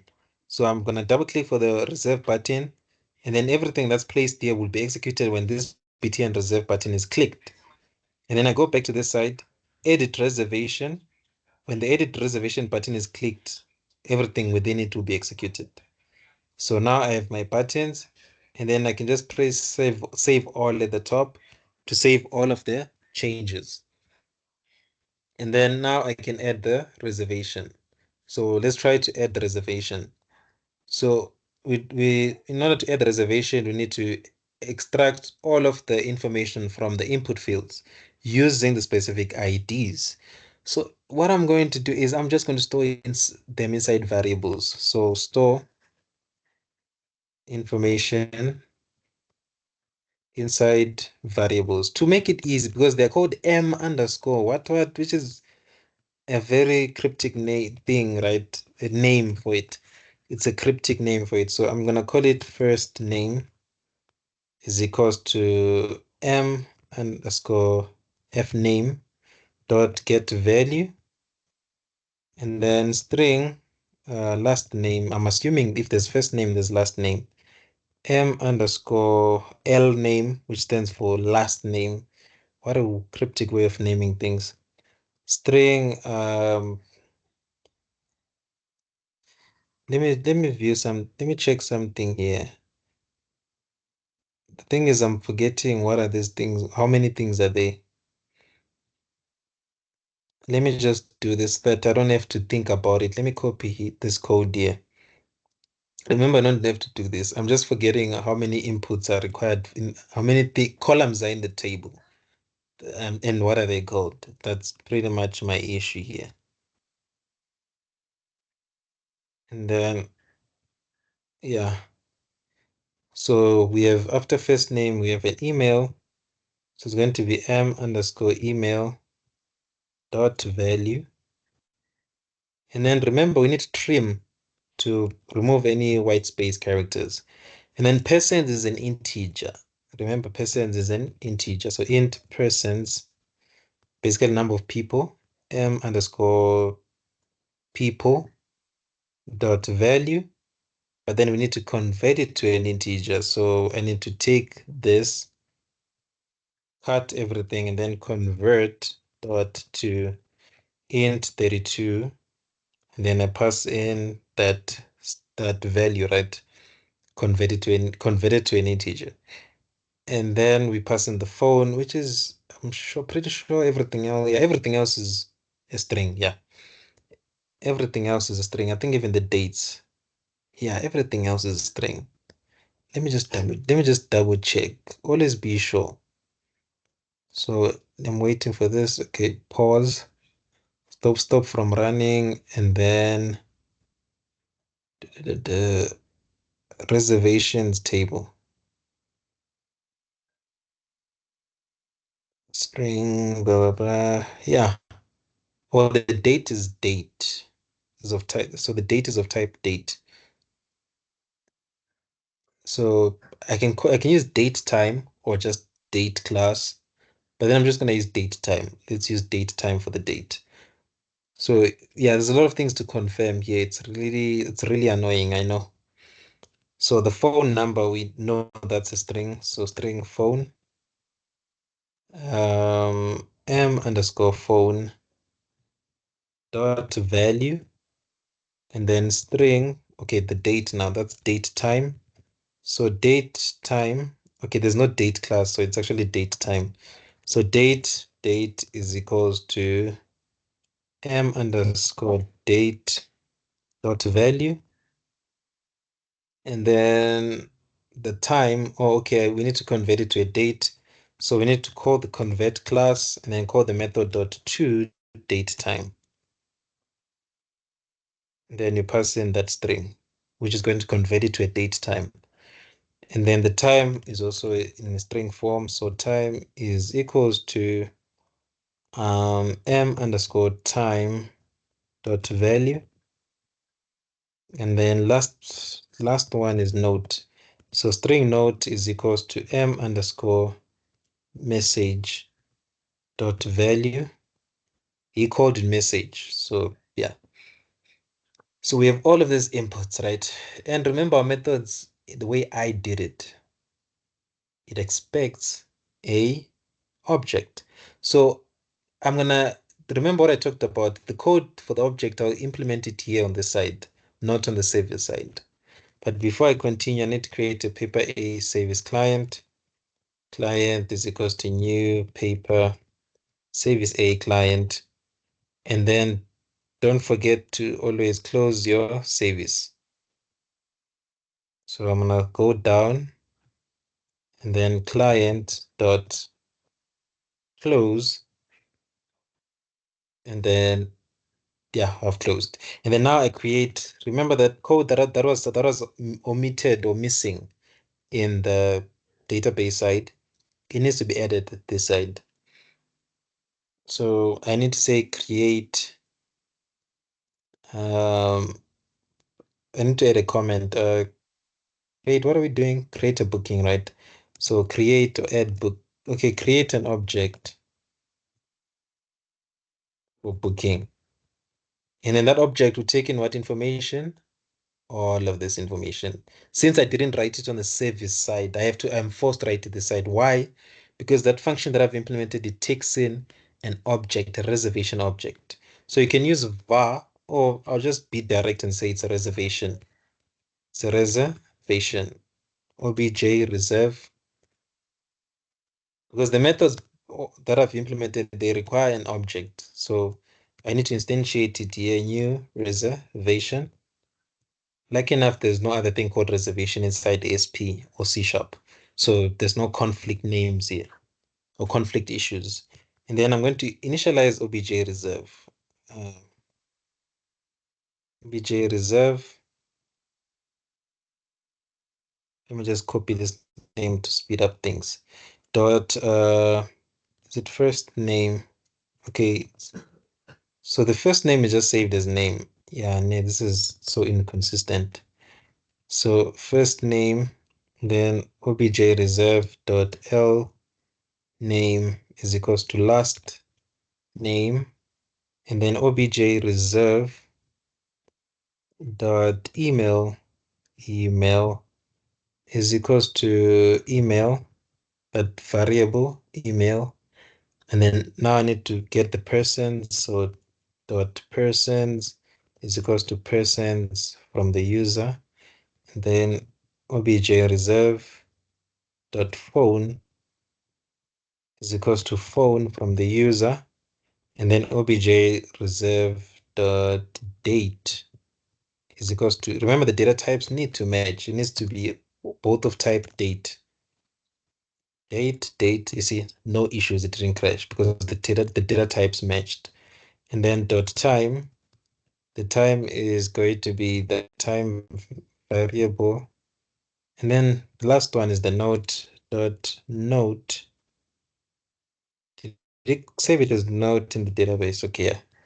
So note is equals to note, then done. So the object has that information from the user now. Since now the object has the information from the user, we can call the method to add the booking instead of having to pass all these individual parameters one by one. So I just pass the object, which is another way of doing it. It's still the same approach, just it's the same thing, but then different approach. So now I can add the booking. And then it's going to return an S. I used an S byte right here, but then I'll just use var. It doesn't really matter. I'll just use var this side, and then I'll just say if I remember I have a label called response. I can't say response here. There's already a label this side. I'm gonna switch to source code so that you can see the label. Where's the label? Yeah, you see it's called response. So I can't call it that. So let me just change it because I can't come up with any unique name. So I'm gonna change it to message, right?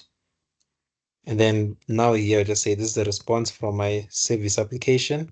And then client to call the methods from my service application dot add booking, which takes in an object, which is obj reserve. You see, simple. So I don't have to pass in many parameters in there. I just pass in the object, which the object has been initialized to this information. And remember, there's two ways of doing it. You could have done it this way and said this and initialize it that way, and then you access them directly. Say name is equals to first name, do that. That's up to you. Whatever way feels comfortable for you. Me, I'll just do it this way. So I'm doing this way so that you don't forget that this is actually an object. That's why I'm doing it that way. So there's our booking. We've added the booking. Then I get a response. There's three types of responses that we're going to get. So the first response is when it's equals to 0. This is when everything went well, which is what we're praying for. And then the second response is when it's equals to 1. So since I'm trying to add a booking, that means 1 represents, or any positive integer represents that something went well, but then it's not how we wanted it to go. So that means if it's a 1 or a positive integer, that means I'm getting something that I didn't want to get. So for example, I want to add a booking and then I've actually found the booking. That means the booking already exists. But then any negative values, that means some internal server error or some errors with database, some errors with the database. The database just crashed on its own. That's when we we return negative uh, responses or negative integers. So response that equals to 0, that means everything went well. If everything went well, we just change the label. That's pretty much it. So message dot for color, which is the color of the text, is equals to green, like a robot. Green for go.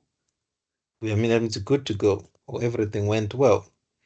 And then dot text, I set the text and then say successfully added booking. That's all I have to do. They didn't talk about redirection. Remember, they didn't talk about those. And then here dot for color. So are we actually done? Yeah, I think we are done.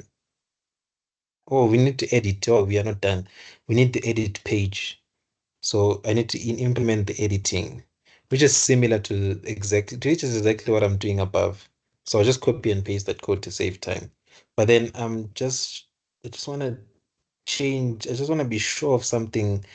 I did reuse insert. I want to see if it's going to create a new entry or it updates whatever's already there. So if it's one, that means the booking already exists. Booking already exists. Try editing. So try editing the booking. That's what I mean. So if booking already exists, why don't you try editing the booking it already exists? And then I'm gonna have message dot for color is equals to red again because red for danger or red like the robot means no go area. If you go, things will go unexpected. You might get bumped by a car. So no go area. So red the text, what should be the response here? So just say internal server error with with the database. So some error occurred with the database. We don't know. I also don't know what could be the issue because if okay, it could be that you passed the wrong, like you didn't pass it the right way, and then the database failed to edit to add the information. So that means the database would crash then. Something crashed. So yeah, so let's try to add the booking, right? So let's run it. Oh, I forgot something. I forgot to trim. So to trim or remove any white spaces on the left and right hand side. That's what trim does. So let me show you an example of trimming. So let's say I have this information here. I have my name. Let's say I enter my name Tando, right?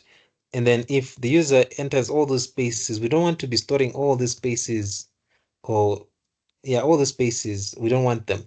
So we need to trim. So when you call the trim method, it removes spaces on the left hand side and also space on the right hand side. Sort of like trimming your edges when you go get a cut.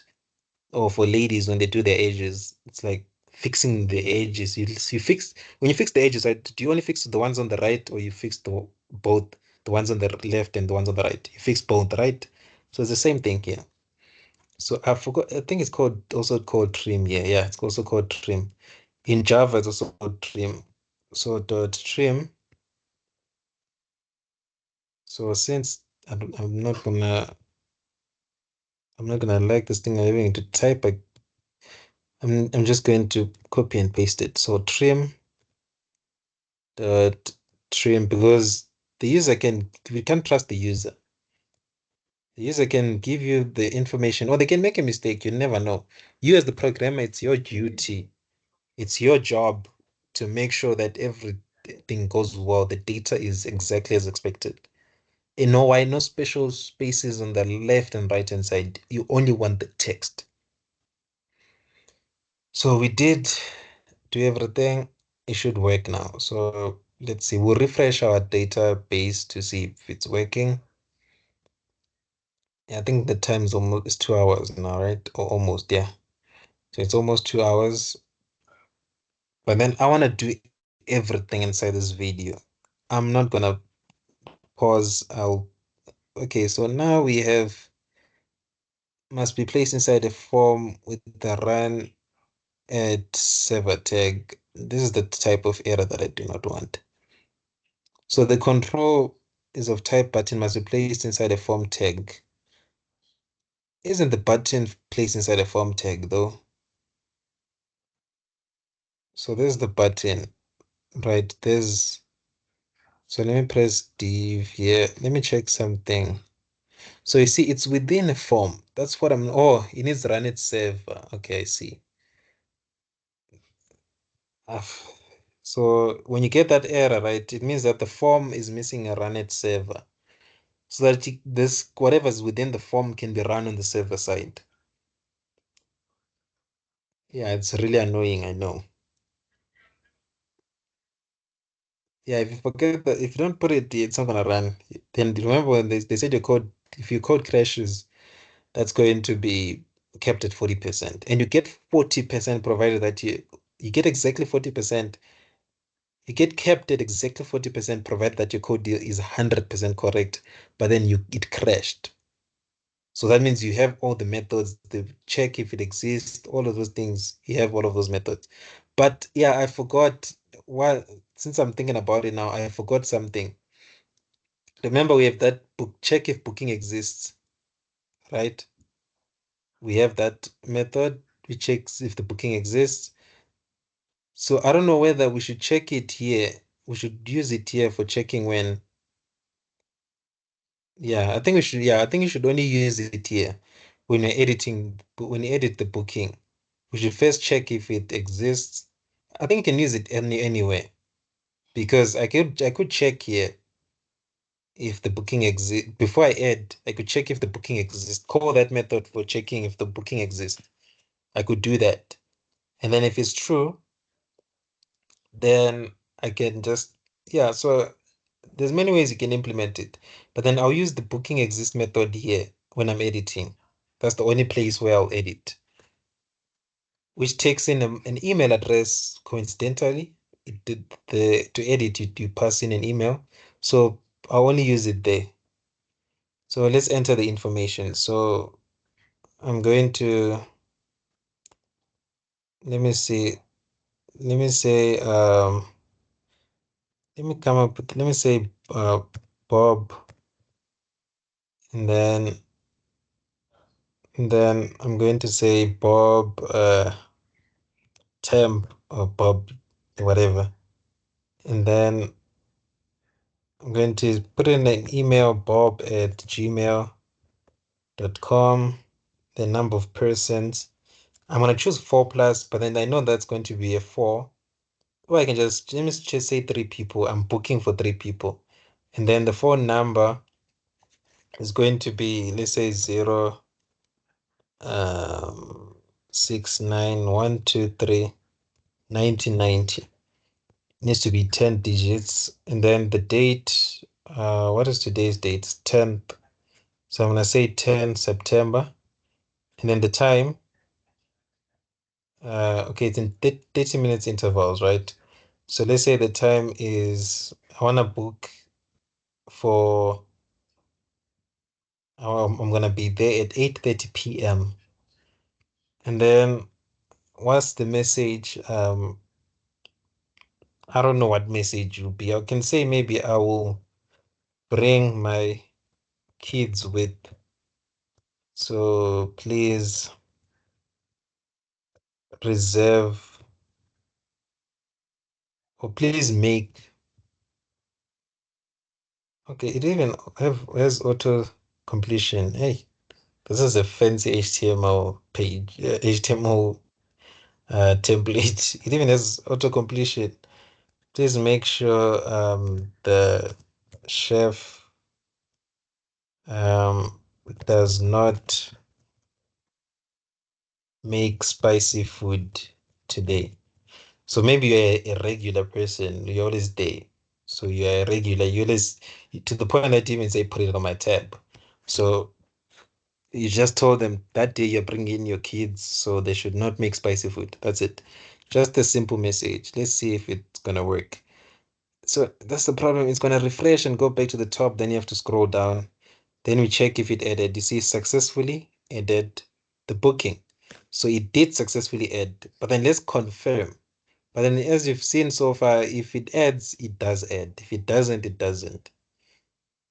That's pretty much how it works. So let's show table data to see the table data. And there we go. So I've made a reservation for 3 people. And that's my phone number. That's the date. And this is the time. And then there's the note. I'll bring my kids, so don't make sure not to make spicy food, blah blah. It works. So now let's try to edit. But then editing, I think I need to fix it. Let me see. Let me see if edit. I don't think editing is. I think it's gonna create a new entry, and that I do not want that. Let me see how can I edit. It shouldn't update.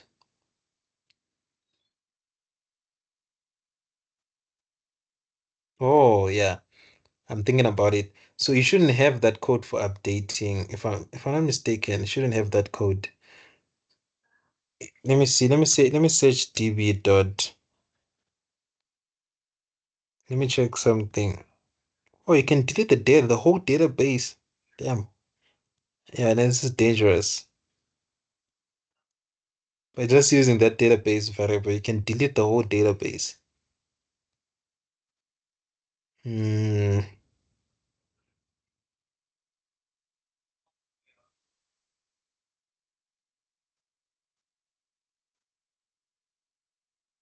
Uh, so db dot submit changes.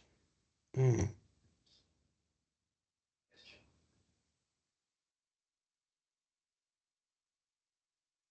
Let's see. Let me leave it empty, right? Let me leave it with no insert part, but then I put the code for submitting the changes to submit changes. Let's see if that's going to work.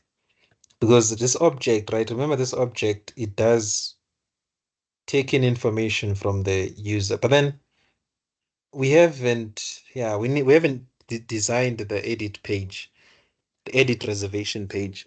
So we need to design it. And we're not gonna show an option at the top to say you should be able to click edit reservation. Nope. There's no, remember this, they didn't say the manager should only see this, all of that. There's no such here. So what I would do is I would take the section or this code, yeah, this section for the reservation part and make it a page on its own. So I'm gonna scroll down and then make a page on its own for editing the reservation. So take that section, done, and then create a new page called edit reservation. But then before we edit, let's see. So far, how many marks we have? So we have every single mark except here. Yeah, so you see what I was talking about. They said add booking. They didn't talk about checking if it exists before adding the booking. They said use and creation. They said checking if it's a booking or an edit. I don't know what that means. It's a booking or an edit.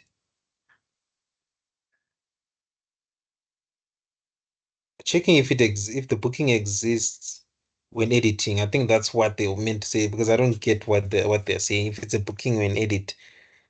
So I want to check if the user is actually booking or editing. There's no need to check that. There's buttons for booking and there's buttons for editing.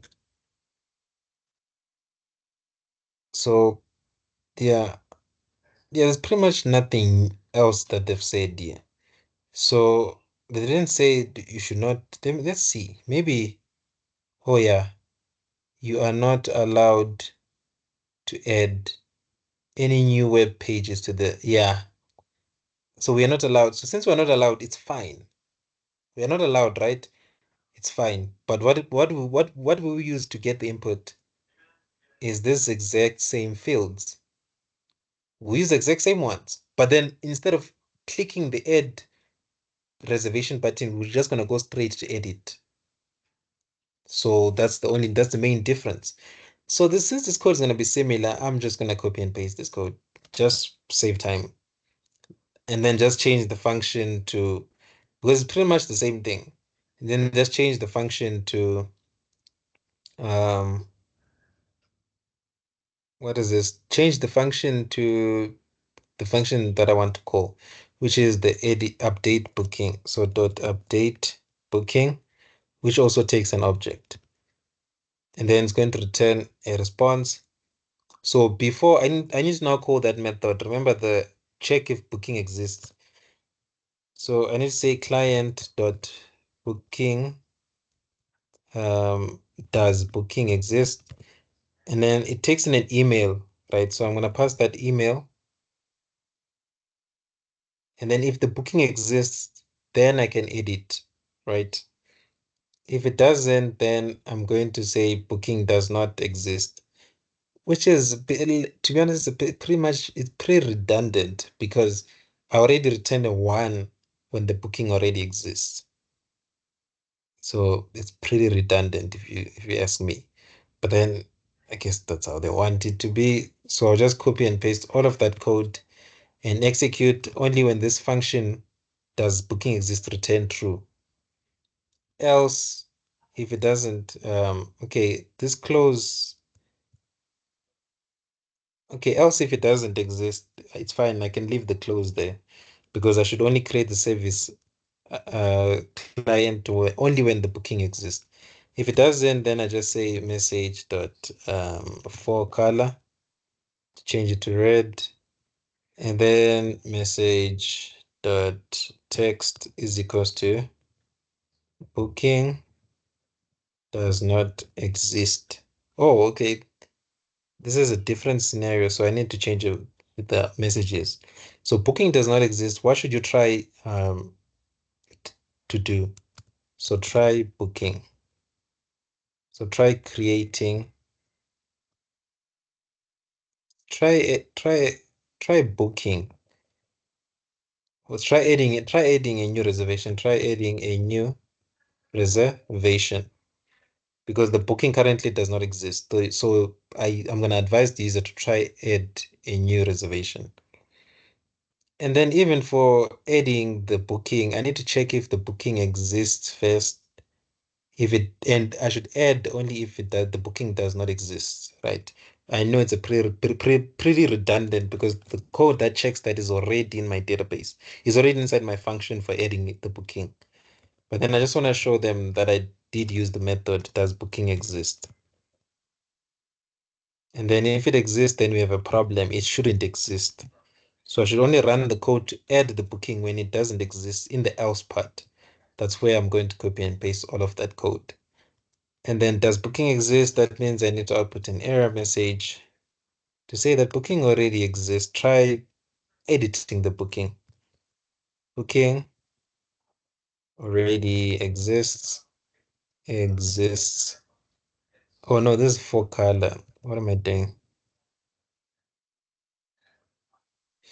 This is the color. So red, and then message dot text is equals to booking already exists. The booking already exists. Try editing the booking. Oh, okay, I see. Okay, but it's fine. I'll just leave it this way. I think I get what they mean now by this question. Is if you check at the bottom here, whereby it says checking if it's a booking or an editing. So if so that means based on the in but then it's weird. Personally, I feel like they should be more clear with these instructions because what it means that they want you to basically work with one button, and then if that button is clicked, it should determine based on the email. If the email is not new, then you should actually edit, retrieve, call the edit method. If the email is new, then you should actually edit. So you see, this is what I do not like. I don't know, but then there's edit reservation and email. I'm not sure why it's that way. So the email that I want to, okay, before I continue, the email that I want to check if it exists before I edit, it's this one that's entered here, not this one there. So I need to go back here and go to my code, look for that specific email above edit reservation, which is this one. Its ID is called email edit. So I want to check that one when I'm testing. So I'm gonna scroll down and check that one. Or even that one at the top. It's still the same, pretty much the same email. You get what I'm saying? This practical is just all over the place. Things are not clear. I feel like instructions should be clear. So either way, it's fine. So I'm assuming, in my way, the way that I would have approached it, I think that's why it was impossible to get 100 for this one because things are just all over the place.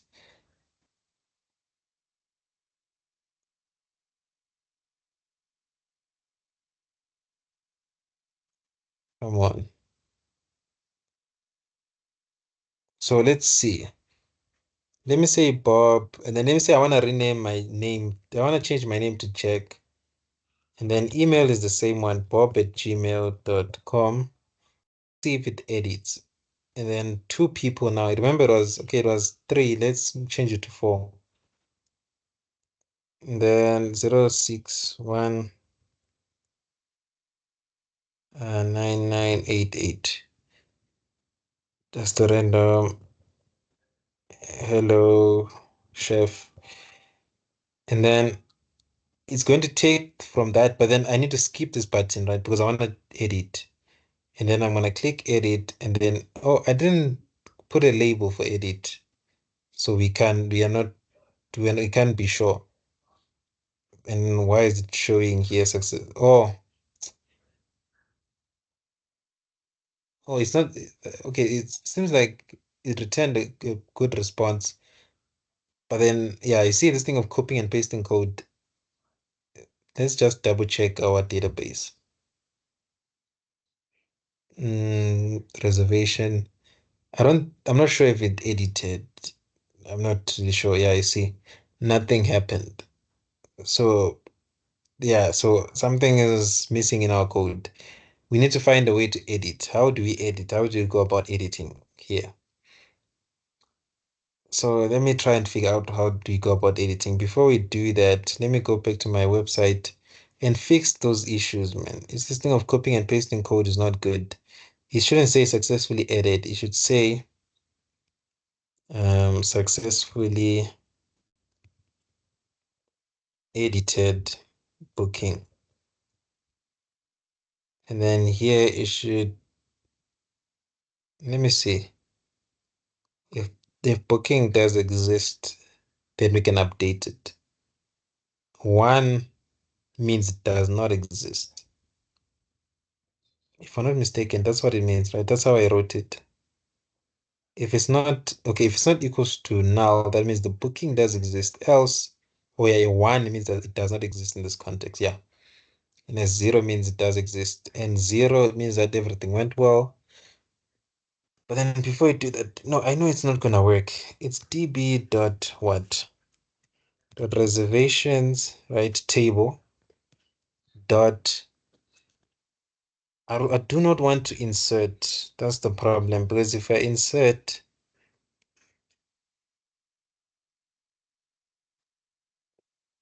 oh, you could do this, right? It's a it's not the convenient way of doing it. What you could do is you see this reservation already exists, right?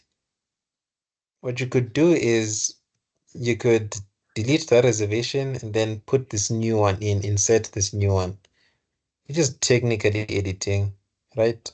And I'm saying technically, it's technically editing. Yeah, I think that's sort of like a trick to it.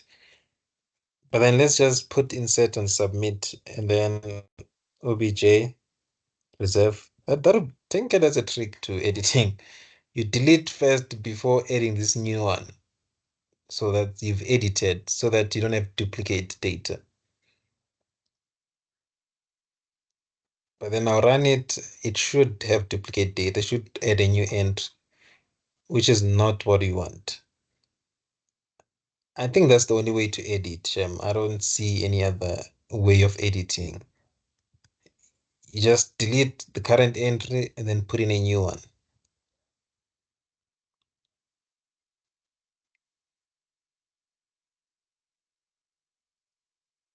But then I think once I figured it out, I just forgot. It's been a while since I edited things from in the table.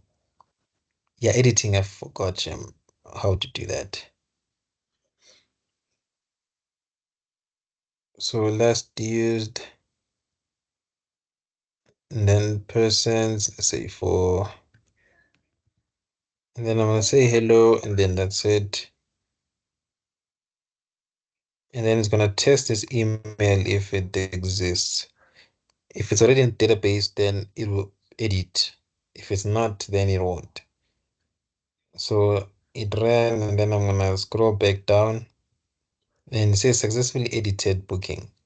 So everything went well, it ran well, but then did it edit or it inserted a new booking? So let's look at the data. I'm sure it inserted a new booking. So I'm just going to show table data. We should see two bookings. Yeah. So you see it created a new booking. So since it added a new booking, that means we're doing it wrong. So I need to delete. Yes, deleted, right? Then refresh. Yeah. So like I said, this isn't the way to go about doing it. Technically, like I said, that's just what I finished saying right now. Technically, you could do this. So that's the only way I'm seeing it here. I don't see any other way. I can't say append. Append is the same way as inserting. That's it's like appending or adding to the list. You could say delete on submit. You could do that. And then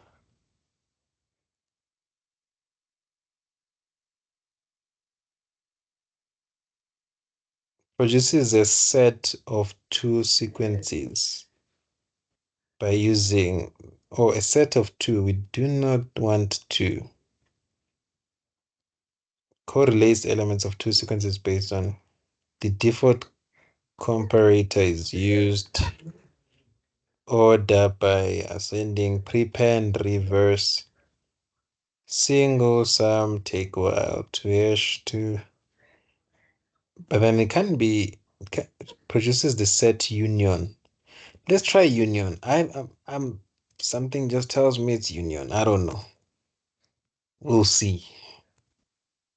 Okay, it seems like that's not the right type, so it's not the one. Argument cannot be converted to.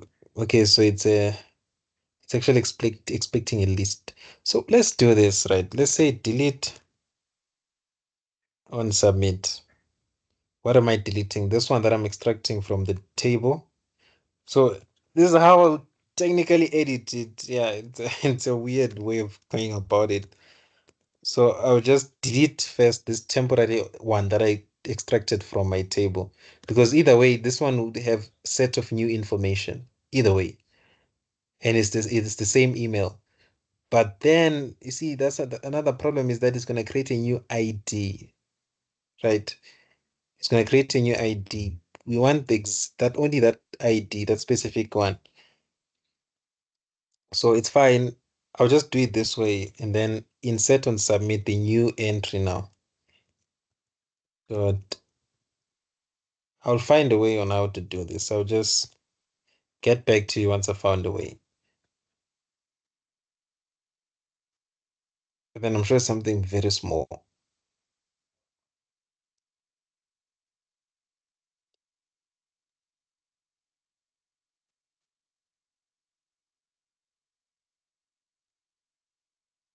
Okay, so we have that, and then update my service reference.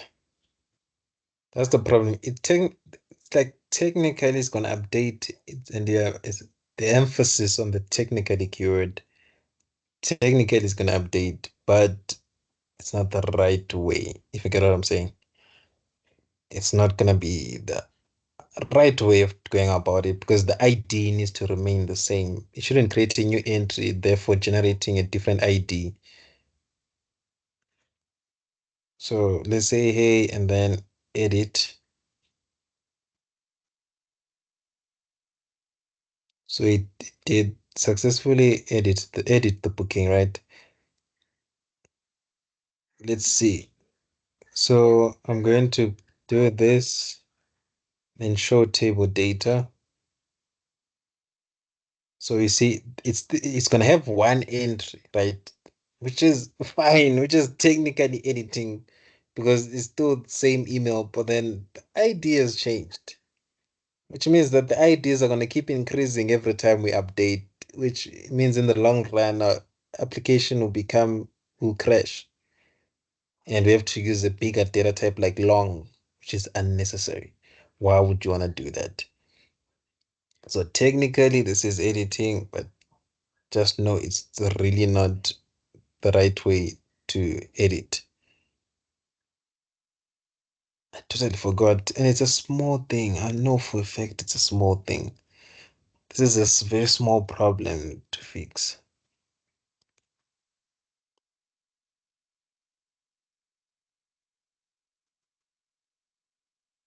Refreshes an entity according to the specified object. Let me go back up. I'm sure I can find a useful. I can find a useful function here. Let's see.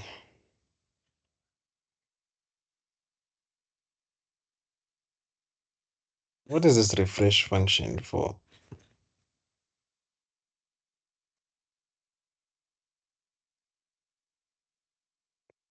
So it refreshes an entity object according to the refresh mode, a value that specifies how optimistic concurrency conflicts are handled. Well, this is not the function. So dot reservations, right? There's our table. Dot, what can we do with the table? A pending insert, we can delete a column or an object from it. Is enumerable, we can do that.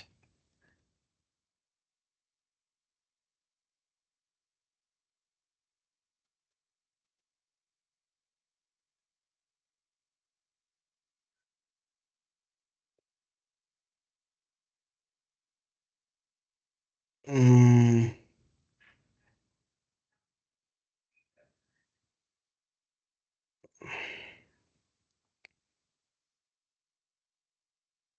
so in union,